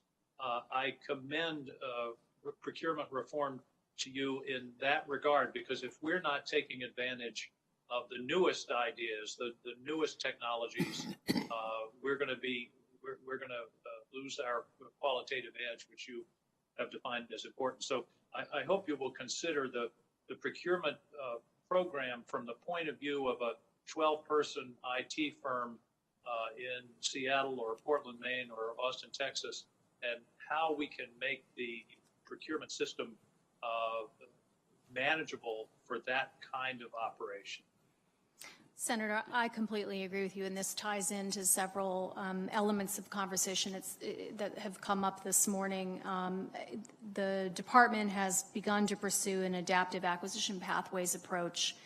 I think that's generally moving in the right direction. If confirmed, I would want to get in and understand, to your point, how well that's serving the full range of particularly non-traditional, those alternative pathways can serve the non-traditional suppliers. The data that I've seen from the outside is that the pickup on non-traditionals is very low. We are not attracting development expertise into the supply chain for DoD from outside the normal traditional base. And that's a real concern. I think greater use of other transactional authority and other pathways has helped at least on pieces of this, but jumping over the valley of death and getting those efforts into procurement, that's the lifeblood for these small companies that cannot survive just on R&D dollars. Thank you, Senator. Thank you. I look forward to working with you on that. Thank you, Mr. Chairman. Thank you, Senator King. Senator Kramer. Thank you, Mr. Chairman, and thank you, Dr. Hicks, for running the gauntlet. You're almost through it. Really, it's not that much more. You've been very generous with your time, and obviously you've talked to a lot of us on the phone. I appreciated our conversation last week. Appreciated drilling down on some of these issues. And I've also appreciated, frankly, listening to your answers today, as Senator Inhofe, Senator Fisher, Senator Cotton, all have said as a high priority the same thing that you and I talked about last week. That is the modernization of the triad, and not just modernization or not just extension, but the replacement of key components of it, particularly the airborne and the land-based piece. And so I'm going to skip some of the questions I was going to ask you and maybe focus on a couple things I didn't hear a lot about. One of the areas that Senator Cotton asked you about, I think he even sort of bifurcated the issue of policy and the product over here from the cost piece over there. I want to ask you about the cost piece, particularly as it relates to the ground-based strategic deterrent. We've talked a lot about it. You've talked a lot about it today. Any delay in that would have it seems a time value of money part of it that would be detrimental. Could you speak a little bit to the economics of a delay? Senator, first of all, I also enjoyed our conversation, so thank you very much for your time with me. The challenge I face not being in the administration and not being in the department is I don't know the answer to that question. What I can assure you is that if I'm confirmed, the way you phrase that question is, does the time value of money matter? I can answer that, which is yes. We have, at various points, of course, we have had this in my experience, and we certainly seem to have today, a challenge with regard to making some investment decisions that have been delayed and delayed and delayed. And I understand that there comes a point at which one needs to make the decision. And I am not daunted by that reality. But I don't today, until I can get in, if confirmed, and get a team in place and start to really look at the analysis that's there, I don't have a firm understanding today of what the consequences are going one way or another. Well, I would look forward to hosting you in Minot on your way to Alaska. Thank you. So you can take a good look at the cost of delay. But the other issue that I haven't heard a lot about yet, but you've written about, which I've appreciated, and that is the impact on non-proliferation, the impact of delay and maybe uncertainty from our allies, whether it's Japan, South Korea, others, that rely on our triad umbrella. Maybe you could expand a little bit on that, because I have appreciated some of your writings on that topic. Well, thank you, Senator. As you may be able to tell from some of my answers, I believe that the alliance network that the United States maintains is a significant comparative advantage over competitors. And I think we should be pretty strategic about how we consider the allied perspective so that we advance that advantage. And one of the areas where the U.S. has built up credibility with allies is through its extended deterrent. That extended deterrent has a nuclear component. There are allies who very much rely on the United States' nuclear assurances.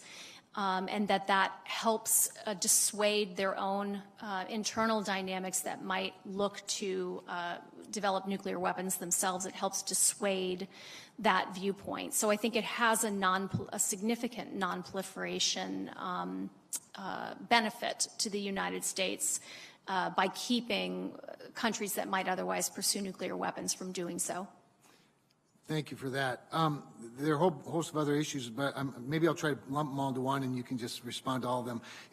We've talked a lot about transparency today. You and I talked about budget transparency. I raised a concern about how some entities have had their budgets hidden from the American people for quite a while, and I worry that some of the secrecy might be more to avoid scrutiny, frankly, than to protect capability. I'm going to avoid some of the specific stuff in this setting, but can you promise to look at some of the organizations and programs within the Department of Defense to make sure the public knows, or even frankly the Congress knows, to the maximum extent possible where the money is going? I'm talking about pass-through budgets that give a false sense of that budget level. The other thing is, again, on your way to Minot, on your way to Alaska, I'd love to have you come to Grand Forks as well. And, you know, there are only 2 bases left between Michigan and Montana along the northern tier. That Arctic mission is very important. Obviously, Minot plays an important role in that. The other one being Grand Forks with its ISR missions. And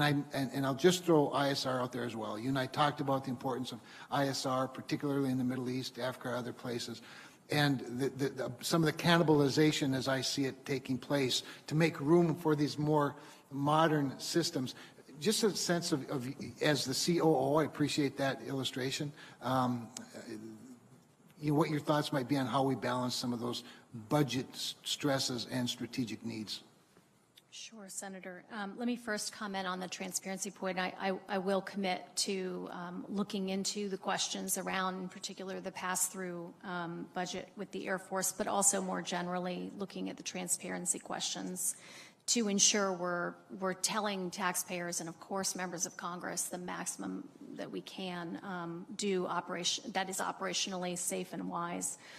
The challenge of balancing ready today and ready tomorrow is sort of at the heart of how the Department of Defense is constantly working through its budget and program alignment.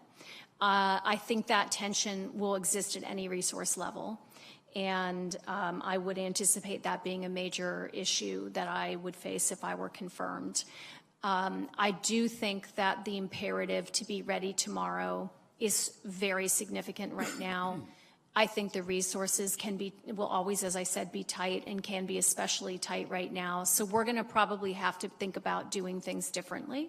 And that's where concepts become so important, to figure out how we connect the resources it's really the aims we have to the capabilities we want in a fiscally responsible way. Thank you very much. I appreciate all of that, and I look forward to supporting your. Thank you, Senator Kramer. Senator Heinrich. Thank you, Chairman. Dr. Hicks, welcome. I was actually quite encouraged by the previous administration's efforts to increase DoD investments in critical R&D priorities like directed energy, hypersonics, I believe you mentioned, artificial intelligence. I'd note, however, that these technologies are really of little use unless they're transitioned out of our labs and into the hands of actual service members around the world. If confirmed, how would you use your role overseeing the department's internal management processes to speed and improve that tech transition process?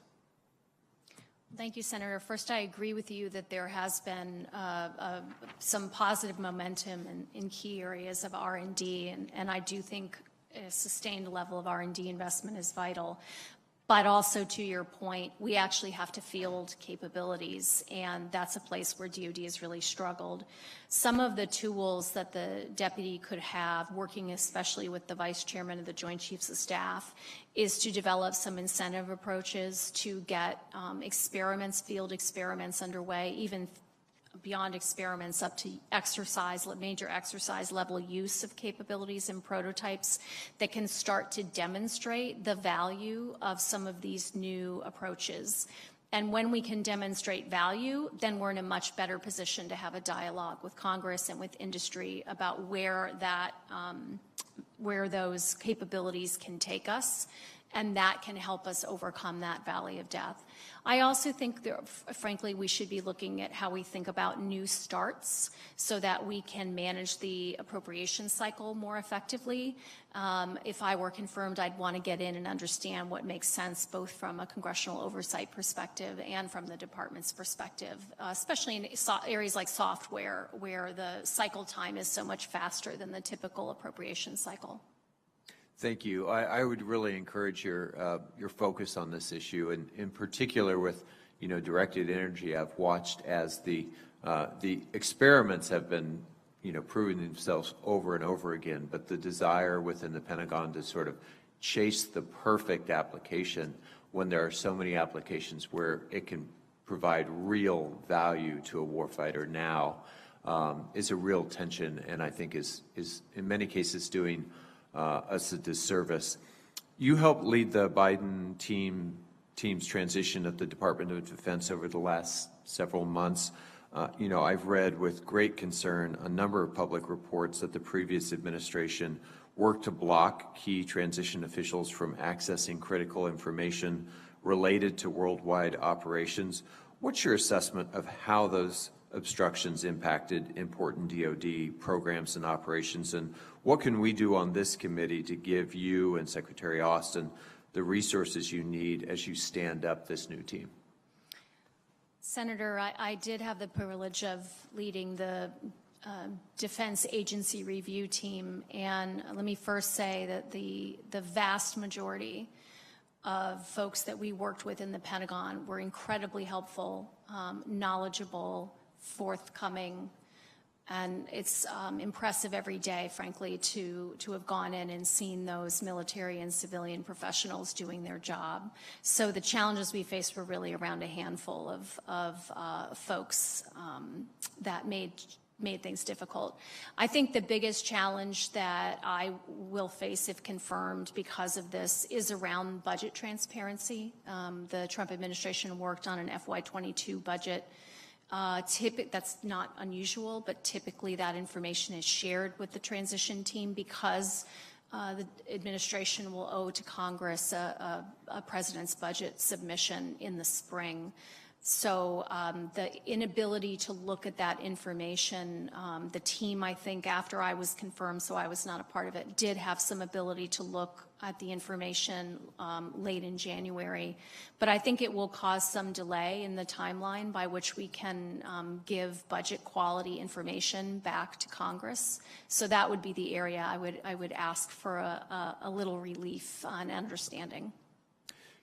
Dr. Hicks, 2 weeks ago, I asked Secretary Austin during his confirmation hearing about his plan to prioritize PFAS cleanup and remediation. And I have to be honest, I was discouraged when Secretary Austin sort of deflected DOD's responsibility for PFAS contamination in communities around the country, including one of the hardest hit communities around Cannon Air Force Base in New Mexico, despite overwhelming evidence that DoD activities there were the sole source of the contamination. And that is the case in many of these instances. If confirmed, how will you work to prioritize DoD's efforts to stand up and address PFAS cleanup and work with these communities? Well, Senator, first, I think it's important that senior leadership in the Pentagon meet with the families themselves and the community members and understand what exactly has occurred and what the consequences have been. I also think it's imperative, as Secretary Austin has done, to make it clear that it's a priority for the department, both to ensure it's not putting contaminants out into its military families, military service members, and of course the communities that surround them. And that when we see instances, we're working with EPA. I know there's now CERCLA authority that we can access with regard to PFAS, that we are working on solutions to do cleanup and, frankly, to meet the timeline. Congress has given us a clear timeline for removing PFAS out of our firefighting approaches. And if confirmed, I'm committed to meeting that timeline. Thank you, Senator Heinrich. Now via WebEx, Senator Warren. Thank you very much, Mr. Chairman, and congratulations on your nomination, Dr. Hicks. I appreciated the opportunity to speak with you last week and enjoyed hearing your views on a range of topics. You know, I have been very critical about the size of the defense budget. It's long been a concern of mine, but after the past year, watching more than 400,000 fellow Americans die, tens of millions unemployed due to COVID-19, millions more who are lined up at food banks, and even millions more who are on the threshold of losing their homes and being put out on the street. Spending $740 billion a year on this one piece of the federal budget is unconscionable. A budget is about priorities, and we continue to overinvest in defense while underinvesting in public health and so much more that would keep us safe and that would save lives. So let me ask the question this way. Dr. Hicks, do you believe that we can find ways to lower the top line budget number and then spend that money more effectively without sacrificing our security? Senator, first let me say I agree with you that the nation has seen in this past year a crisis that is generational in its magnitude, and I certainly understand how it calls into question what the priorities are across our government. I also, though, believe that we are a nation that can afford the defense that it needs to have, and the focus, sometimes it's about spending more, sometimes about spending less, but the focus on the top line number can really obscure a more important conversation around what is it we want our military, in the case of the Defense Department, to do, and what hard choices are involved in getting it in a place to be capable of doing that, being transparent about the risk. So my view to your direct question is I do think there are ways for the Defense Department to be more efficient, to be more effective. I think some of those tools, as I've suggested, involve things like operational concept advancement, making the right kinds of investments, making sure we have a competitive industrial base. But frankly, some of the things, some of the levers that are available take a lot of partnership between Congress, the executive branch, industry, and others to make some hard choices. It would be hard to significantly squeeze the defense budget in light of the threats that we face without that kind of effort together to get to some hard choices. Well, I just want to make sure I'm understanding your answer here. Are you saying that, yes, we can reduce the top line number without sacrificing our security so long as we work together on this? Is that what I'm hearing you say? Yes, and so long as we're willing to make some decisions that may incur risk themselves. Yeah. Fair enough. So one of your key tasks is going to be linking the military budget to our strategy and to the President's and Secretary Austin's priorities. So if President Biden directs Secretary Austin to lower the top line, and I hope he does, what will be the biggest challenges that you will have to overcome? I think the biggest challenge is the balancing of the readiness for challenges of today, threats of today, and preparing for the future. That's sort of the overarching piece. But I think more to the mechanics of how we do that will be getting buy-in and a constructive approach with, again, Congress working together with the administration and vice versa. In a dialogue, and having industry and other stakeholders willing to come to the table for the greater good to get that done. Okay, you know, if confirmed, one of the first things you're going to need to do is review our nuclear weapons program. And I know that you believe in a safe and secure and reliable nuclear deterrent, but we're going to spend $44.5 billion on nuclear weapons this year, which is more than the entire budget for the State Department and foreign operations accounts. Will you commit that your review will not simply be a rubber stamp of our current nuclear strategy, but that you really will examine and re-question the core assumptions that underpin it? Absolutely, Senator. Good. I really appreciate that. I want a strong defense, but I want one that is tailored to meet the real threats that we face. And more importantly, I want that defense to be built on a strong economic foundation here at home. But that's not what we have today. We face staggering economic inequality that's only getting worse as a consequence of this crisis. And yet the military continues to chug along, disconnected from this reality, plowing billions of dollars into the same big, expensive weapons systems that we've been buying for more than 20 years. We've got to fix this by fundamentally rethinking how we spend our money to protect our nation. Thank you, Mr. Chairman. Thank you, Senator Warren. Senator Peters. Thank you, Mr. Chairman, and Dr. Hicks. Good to see you, and thank you for your willingness to take on this responsibility. It is a large one. Dr. Hicks, listening to Secretary Gates' introduction, I was reminded of a recent book that he wrote, cautioning us to be wary of over-militarizing foreign policy in favor of non-military instruments of power, particularly as we enter into a number of gray zone conflicts, something that you and I were able to speak about at great length earlier, which I appreciate that time. But in the 2020 NDAA, we required the department to designate a principal information operations advisor.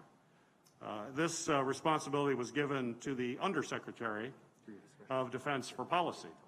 But based on your experience as a principal deputy to that position, you certainly, I think, would have a better appreciation for the scope of the responsibilities, what's necessary than most. And so with that in mind, the challenges related to dealing with warfare in the gray zone. Would you have advised assigning it to the Undersecretary of Policy, or would you have preferred to have it in a more direct and principal position by itself? Senator, first of all, thank you for the conversation the other day. I do agree with you overall, of course, that information is a critical element of the way in which we have to think about threats and challenges of the future. We live that, frankly, every day, of course. I'm not familiar with the principal information advisor, I think I got that name slightly wrong, position. So if confirmed, I would be happy to look at that position, the legislation developing it, and the disposition, whether policy is the right place to put that. Well, I'd appreciate that, because we obviously, I think it's important. We put it in the NDA. It's areas that you've written about as you have a chance to do a deeper dive into what will be associated with that. And I would hope that you would give us advice as to how we properly resource that position and to make sure that it gets the attention that it deserves. You have written and thought a great deal about gray zone activities and the challenges that will present. How do you view the department contributing meaningful to a whole of government approach, which you have written about extensively, and talk a little bit about how we need to engage other agencies and break down some of the silos that exist currently, which impede our ability to deal with these gray zone threats? Senator, I do think information is an incredibly important element for all of government to be thinking through all of the national security enterprise. I do think it is primarily an element where the State Department for Overseas and other agencies such as the Broadcast Board of Governors, follow on, and the Department of Homeland Security and others should be focused on here at home. The Defense Department brings some specialized expertise to that is almost always in a supporting role. They bring a depth of doctrinal development on how to think about things like political warfare, as we used to call it in the Cold War. And so I think in a supporting way, DoD can provide helpful insights in how we think about the information domain. Part of dealing with the gray zones I mentioned in the question is we have to coordinate a lot of activities, cyber, and I know you've addressed a number of questions related to cyber already here today. But we have appointed a national cyber director, which will face pretty much a daunting task of trying to coordinate all of these operations and the resources of agencies, which the director doesn't really exercise any direct control over, so it makes the job even more complicated. What is your sense on the role of the National Cyber Director, and if confirmed, what is your commitment to work with that director to coordinate these activities so that we can be more effective in addressing this significant threat? Senator, I applaud this committee in particular and others who were central to putting in the National Cyber Director position into the NDAA.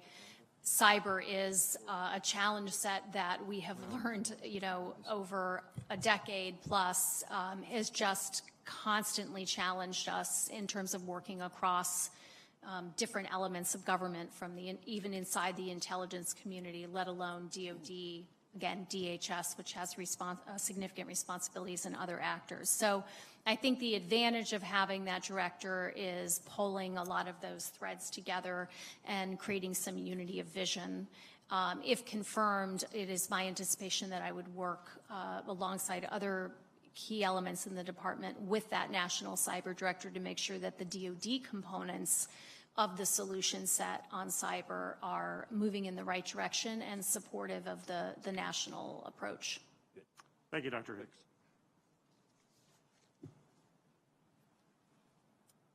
Thank you. Senator Blackburn via WebEx. Yes, thank you so much, Mr. Chairman. And I want to say thank you ever so much, Ms. Hicks, for your time last week. I appreciate the conversation that we had and your thoughtful consideration of the topic we started with in that conversation, which is civilian-military relations.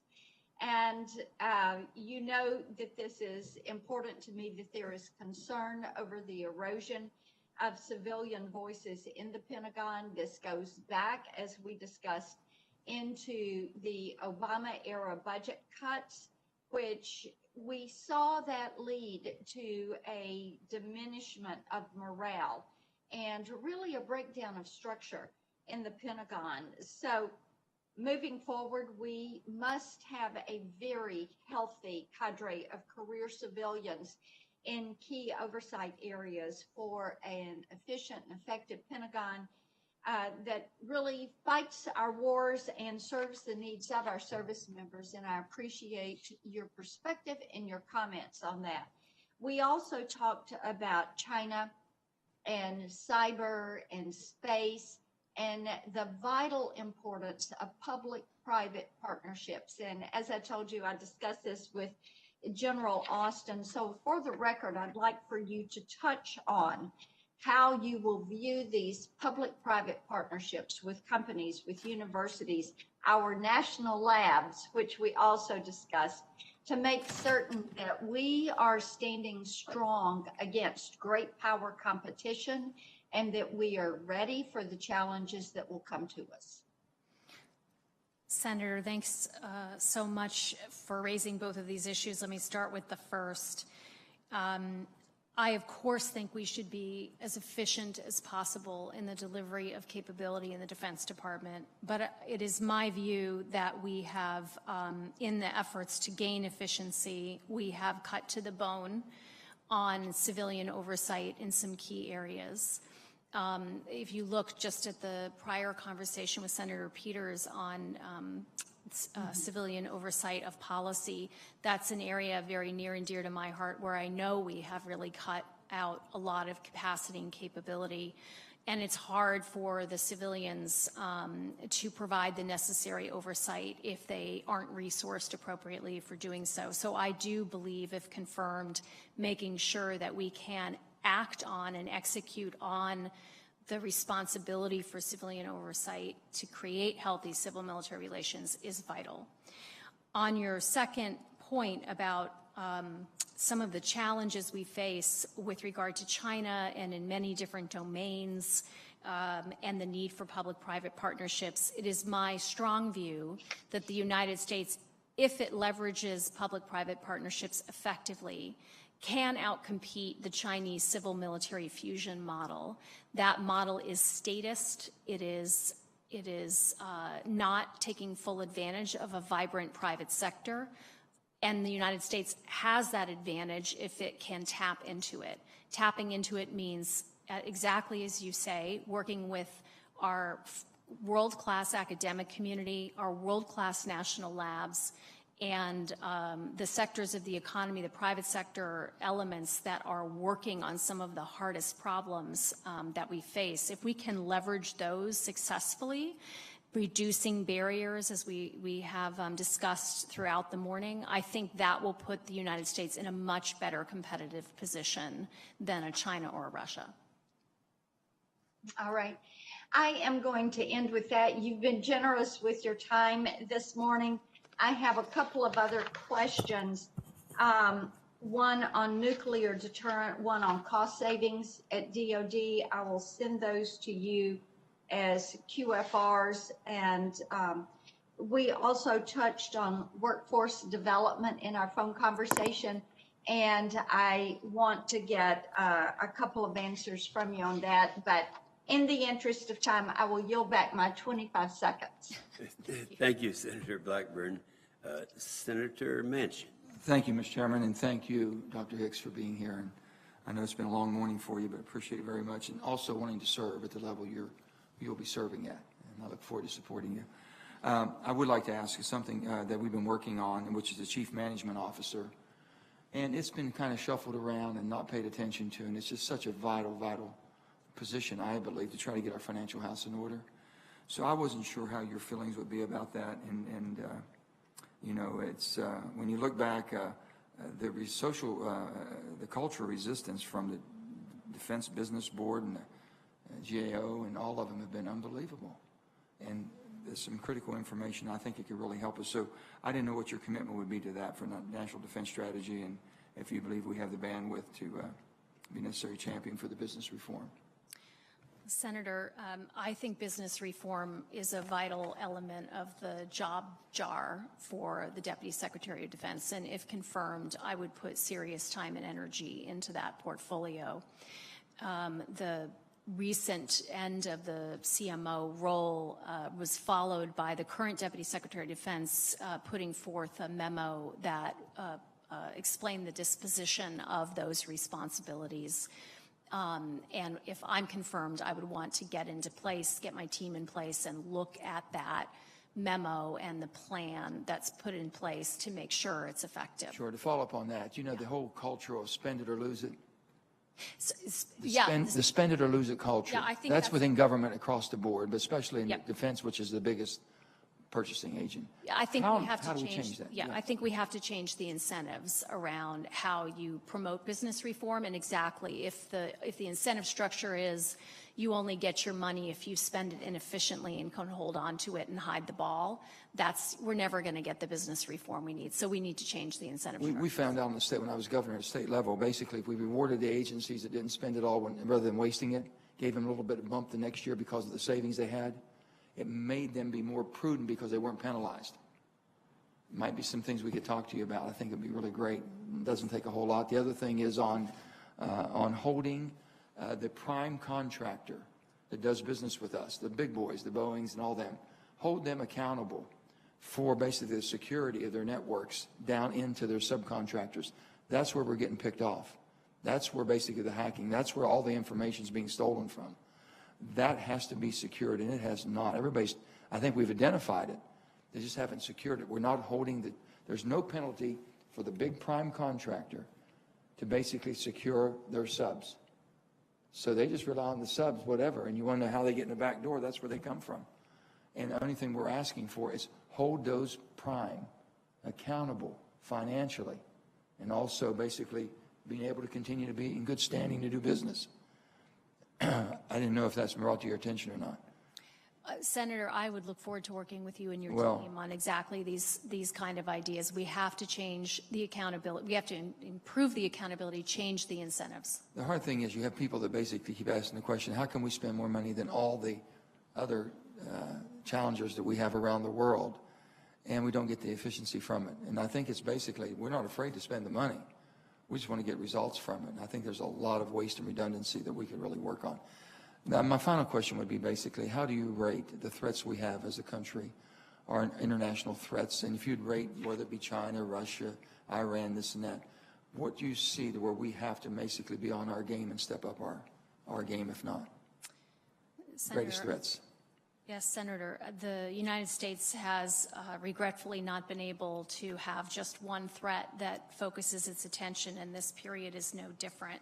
From a Defense Department perspective, China is the clear pacing challenge in almost all capability areas. There are a few areas where the Russians still are pacing the United States, particularly in the strategic realm. And I think that's the key element of how we need to think about changing and shifting the force. How about with cyber? Who's the big hitters in cyber? The same? Yes. You rank them? Yes, Senator. I would rank them the same. I will say I look forward, if confirmed, to getting more briefings than I have had recently on exactly what improvements the Chinese and Russians are putting in place. But my view is that the Chinese are probably still the pacing challenge there. The only thing I would be cautioned on is that basically a lot of the smaller, whether it be the Irans or whether it be different small players, they become big players in the realm of cyber, what they can do to us or what they try to do. Agreed. It's very important. But look forward to working with you, especially the business reforms that need to be made. Well, thank you, Senator. Thank you, Dr. Hicks. Look forward to supporting you. Thank you. Thank you, Senator Manchin. Senator Scott. Thank you, Chairman. Dr. Hicks, we had a nice conversation the other day. Thank you for your background and your beliefs. What do you, when you were just talking with Senator Manchin about pacing challenge, what do you mean by that? Yeah, it's the term means the challenge that focuses us on where the bar is, where the measure is. And so in most capability areas, China is the one who's setting the measuring stick for how advanced the capability is and how large a challenge it is for us to overcome. Okay. Do you believe we can overcome the challenge of China, or do you think it's too late? Senator, I don't think I would sit here if I thought it was too late. I think the United States has some inherent comparative advantages if we can tap into them effectively. What would you consider to be our advantages and their advantages? Sure. Some of the advantages, I think the U.S. Well, I'll focus on the U.S. if that's all right for operational security purposes. But I think the U.S. major advantage is first and foremost its alliance structure and global network, its ability to galvanize and lead on the world stage. I think we need to make sure that we have that ability to create momentum. I think in the operational sense, the United States has some advantages. Fifth generation aircraft is one. Obviously, our undersea capabilities are another. And I think in the economic or the fundamental competition space, I think the United States has a better model for its economy, and it can be more competitive than Chinese can in using their civ-mil fusion statist approach versus a U.S. Dynamic approach that brings in the private sector. If American citizens decided to stop buying Chinese products, how big of an impact would that have on China's ability to continue to be a threat? Senator, that's something I would have to look into. I regret I've never looked at that assessment of what the implications would be, but I'd be happy to continue a conversation on that. Okay. So the approach we've taken with Taiwan, it looks to me, seems we've been pretty ambiguous about what we would do to defend Taiwan. What do you think about that position? And it sure appears when you look at what China's been doing now with infiltrating their airspace that our position has not done anything to deter China. Do you agree with that? And is there something we ought to be doing that would let Xi know that we're serious about defending Taiwan? Well, first, I think we have to be crystal clear about our commitments to Taiwan. I think President Biden has done that, and certainly Congress has had 40 years of strong bipartisan support. So I think being consistent in making clear that we will meet the requirements of the Taiwan Relations Act, that we will meet the 6 assurances to Taiwan, and that we will operate in accordance with the 3 communiques between the United States and China. I think those are important to keep foremost. But those are the words. I think in the action category, 2 broad areas. One is the U.S.'s own deterrent capability, the Pacific Deterrence Initiative that this committee and the House counterpart put forward in this latest NDAA provides some opportunity for us to build out that deterrent capability of the U.S. And then specifically with regard to Taiwan, I think the United States needs to be working closely with Taiwan to ensure it has that the U.S. can support its approach for its self-defense. So we're running pretty big budget deficits up here, and we have now over $27 trillion worth of debt. So there's going to be a lot of pressure to see where we can save money. You know, do you believe that that we ought to be reducing our defense budget when we have the issues with China and Iran and Russia and then North Korea? Senator, I believe the United States can meet the challenges it faces in defense. I think it can provide a strategy-driven approach to its defense budget, and that it can still deliver good value to the taxpayer in doing so. So that means you would be okay with budget cuts in defense? That means I think that we should be driven by strategy, and that we have the ability to afford the defense that we believe we need among all the other requirements we might have, whether that's a slightly higher top line or a slightly lower top line. Personally, I think is less relevant than are we delivering the capabilities we need for the defense we should have. Thanks, Mr. Chairman.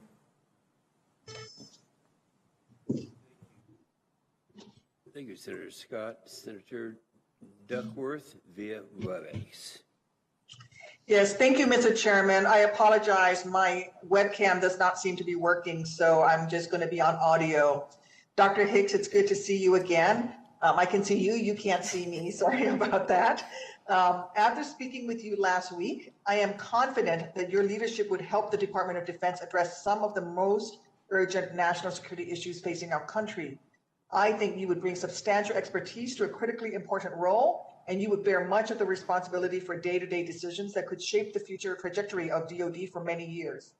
If confirmed as the Deputy Secretary of Defense, I would want you to use your authority and leadership to address a number of systemic issues within the department, including rebalancing the relationship between DoD and the State Department, rebuilding the team of professional civilian leaders in the DoD, and returning focus to underfunded but critically important parts of DoD's budget, like our logistics enterprise, and renewing efforts to increase diversity and inclusion among the senior ranks of our military service and broader national security community.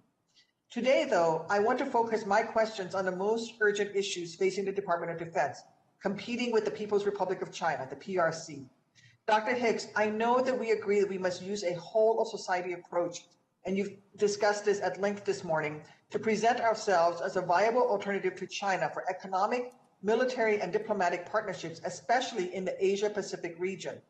We've also discussed the need to increase our military engagement in the region below the threshold of armed conflict. If confirmed, what immediate steps would you take to help DoD build relationships with allies and partners in Southeast Asia and counter China's rise in the Indo-Pacific? Well, Senator, thank you very much. I would say it's good to see you, but it's certainly good to hear you. I think you've laid out the challenge set very, very well. As the Deputy Secretary, I imagine I will be focused internal to the department, and the Secretary will be in particular focused on some of these broader questions of the allied approaches. But I will say, based on my experience, there is opportunity, significant opportunity. There's openness and interest from partners throughout Asia. You and I have spoken about Indonesia and Vietnam, for instance. I think there's opportunity to demonstrate that the United States is willing to exercise freedom of navigation, freedom of air as well, and to help them build out their capacity, whether it's in something like health security because of COVID challenges, all the way up to maritime domain awareness in the South China Sea. I think there's plenty of opportunity. I'll highlight the Pacific Deterrence Initiative that this committee and its House counterpart have put forward.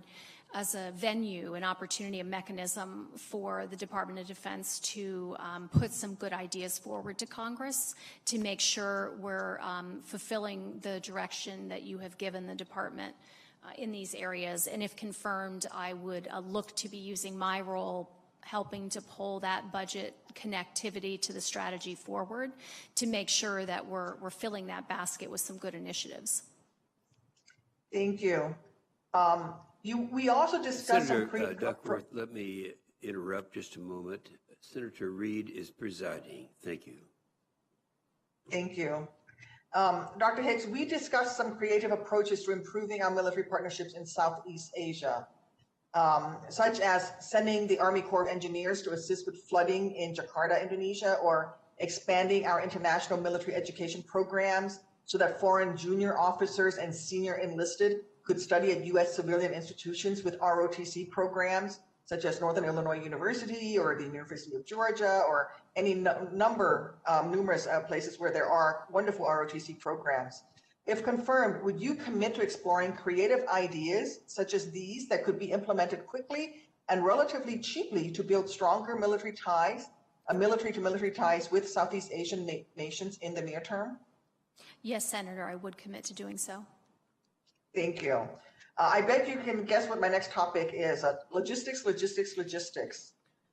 is your assessment of the most urgent shortfalls that we must address at U.S. Transportation Command and the rest of our logistics enterprise? Senator, logistics really is the lifeblood, and I think contested logistics is a key operational challenge set for the U.S. military today and going forward. Cybersecurity is probably at the forefront of that challenge set, and that's obviously both for the military assets, but also the significant civilian assets upon which we rely for our logistics.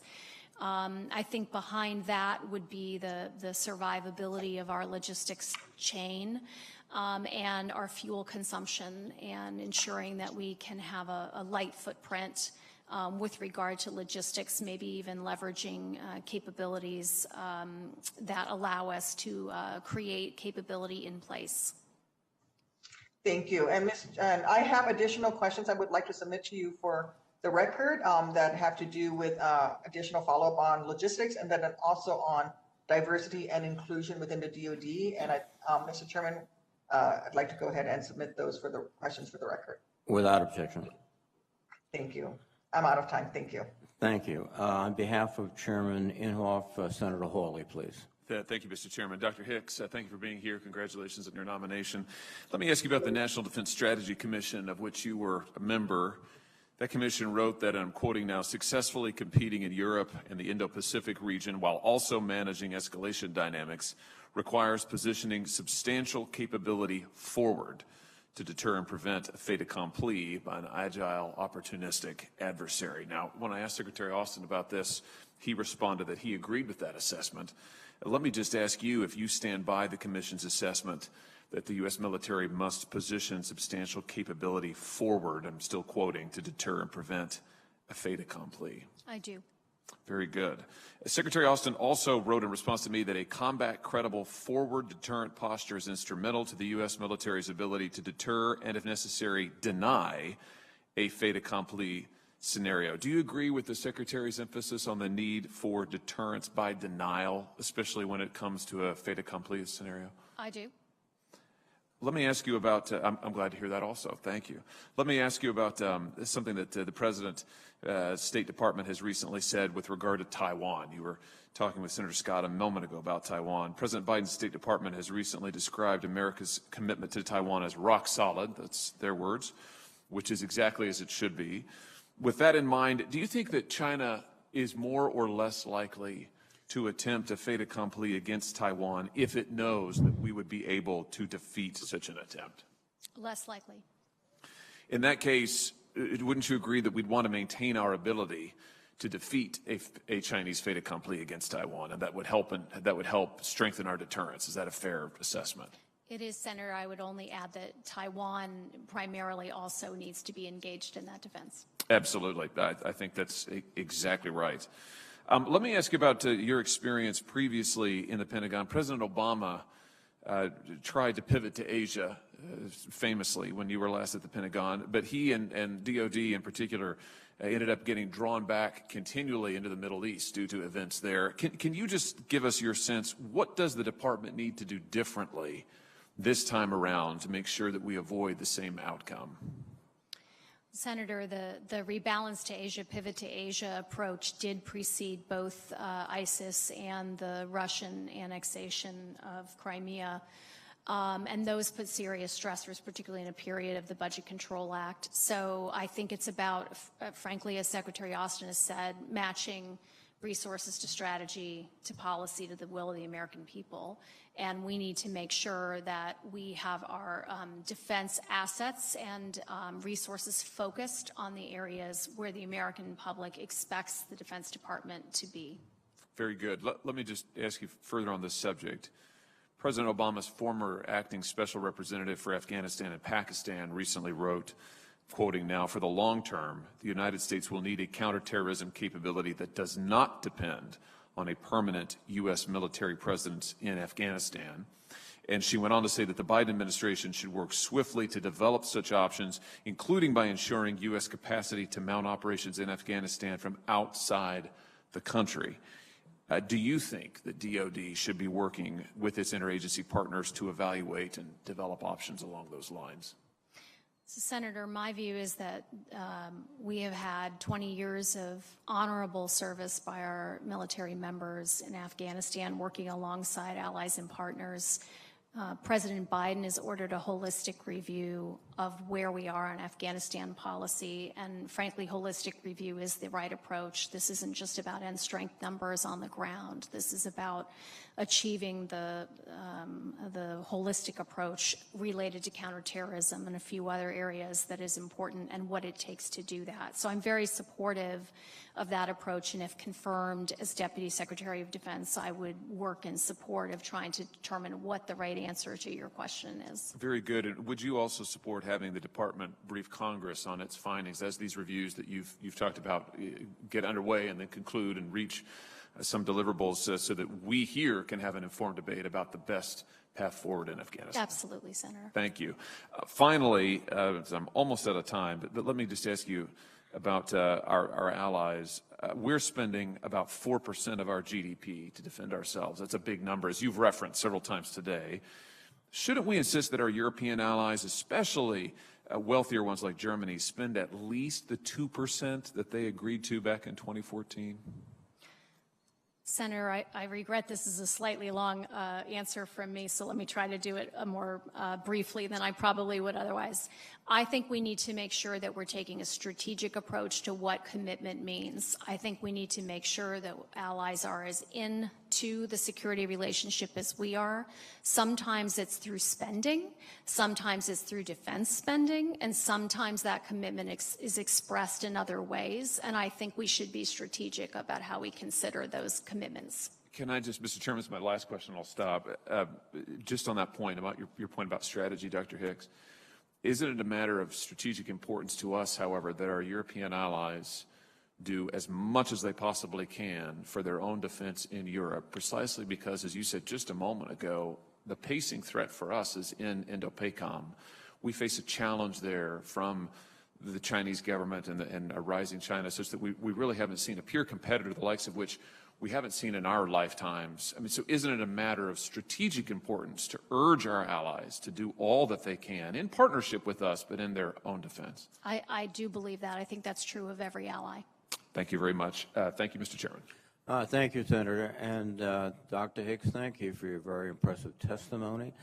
And I don't think I speak for myself, but I look forward to working with you.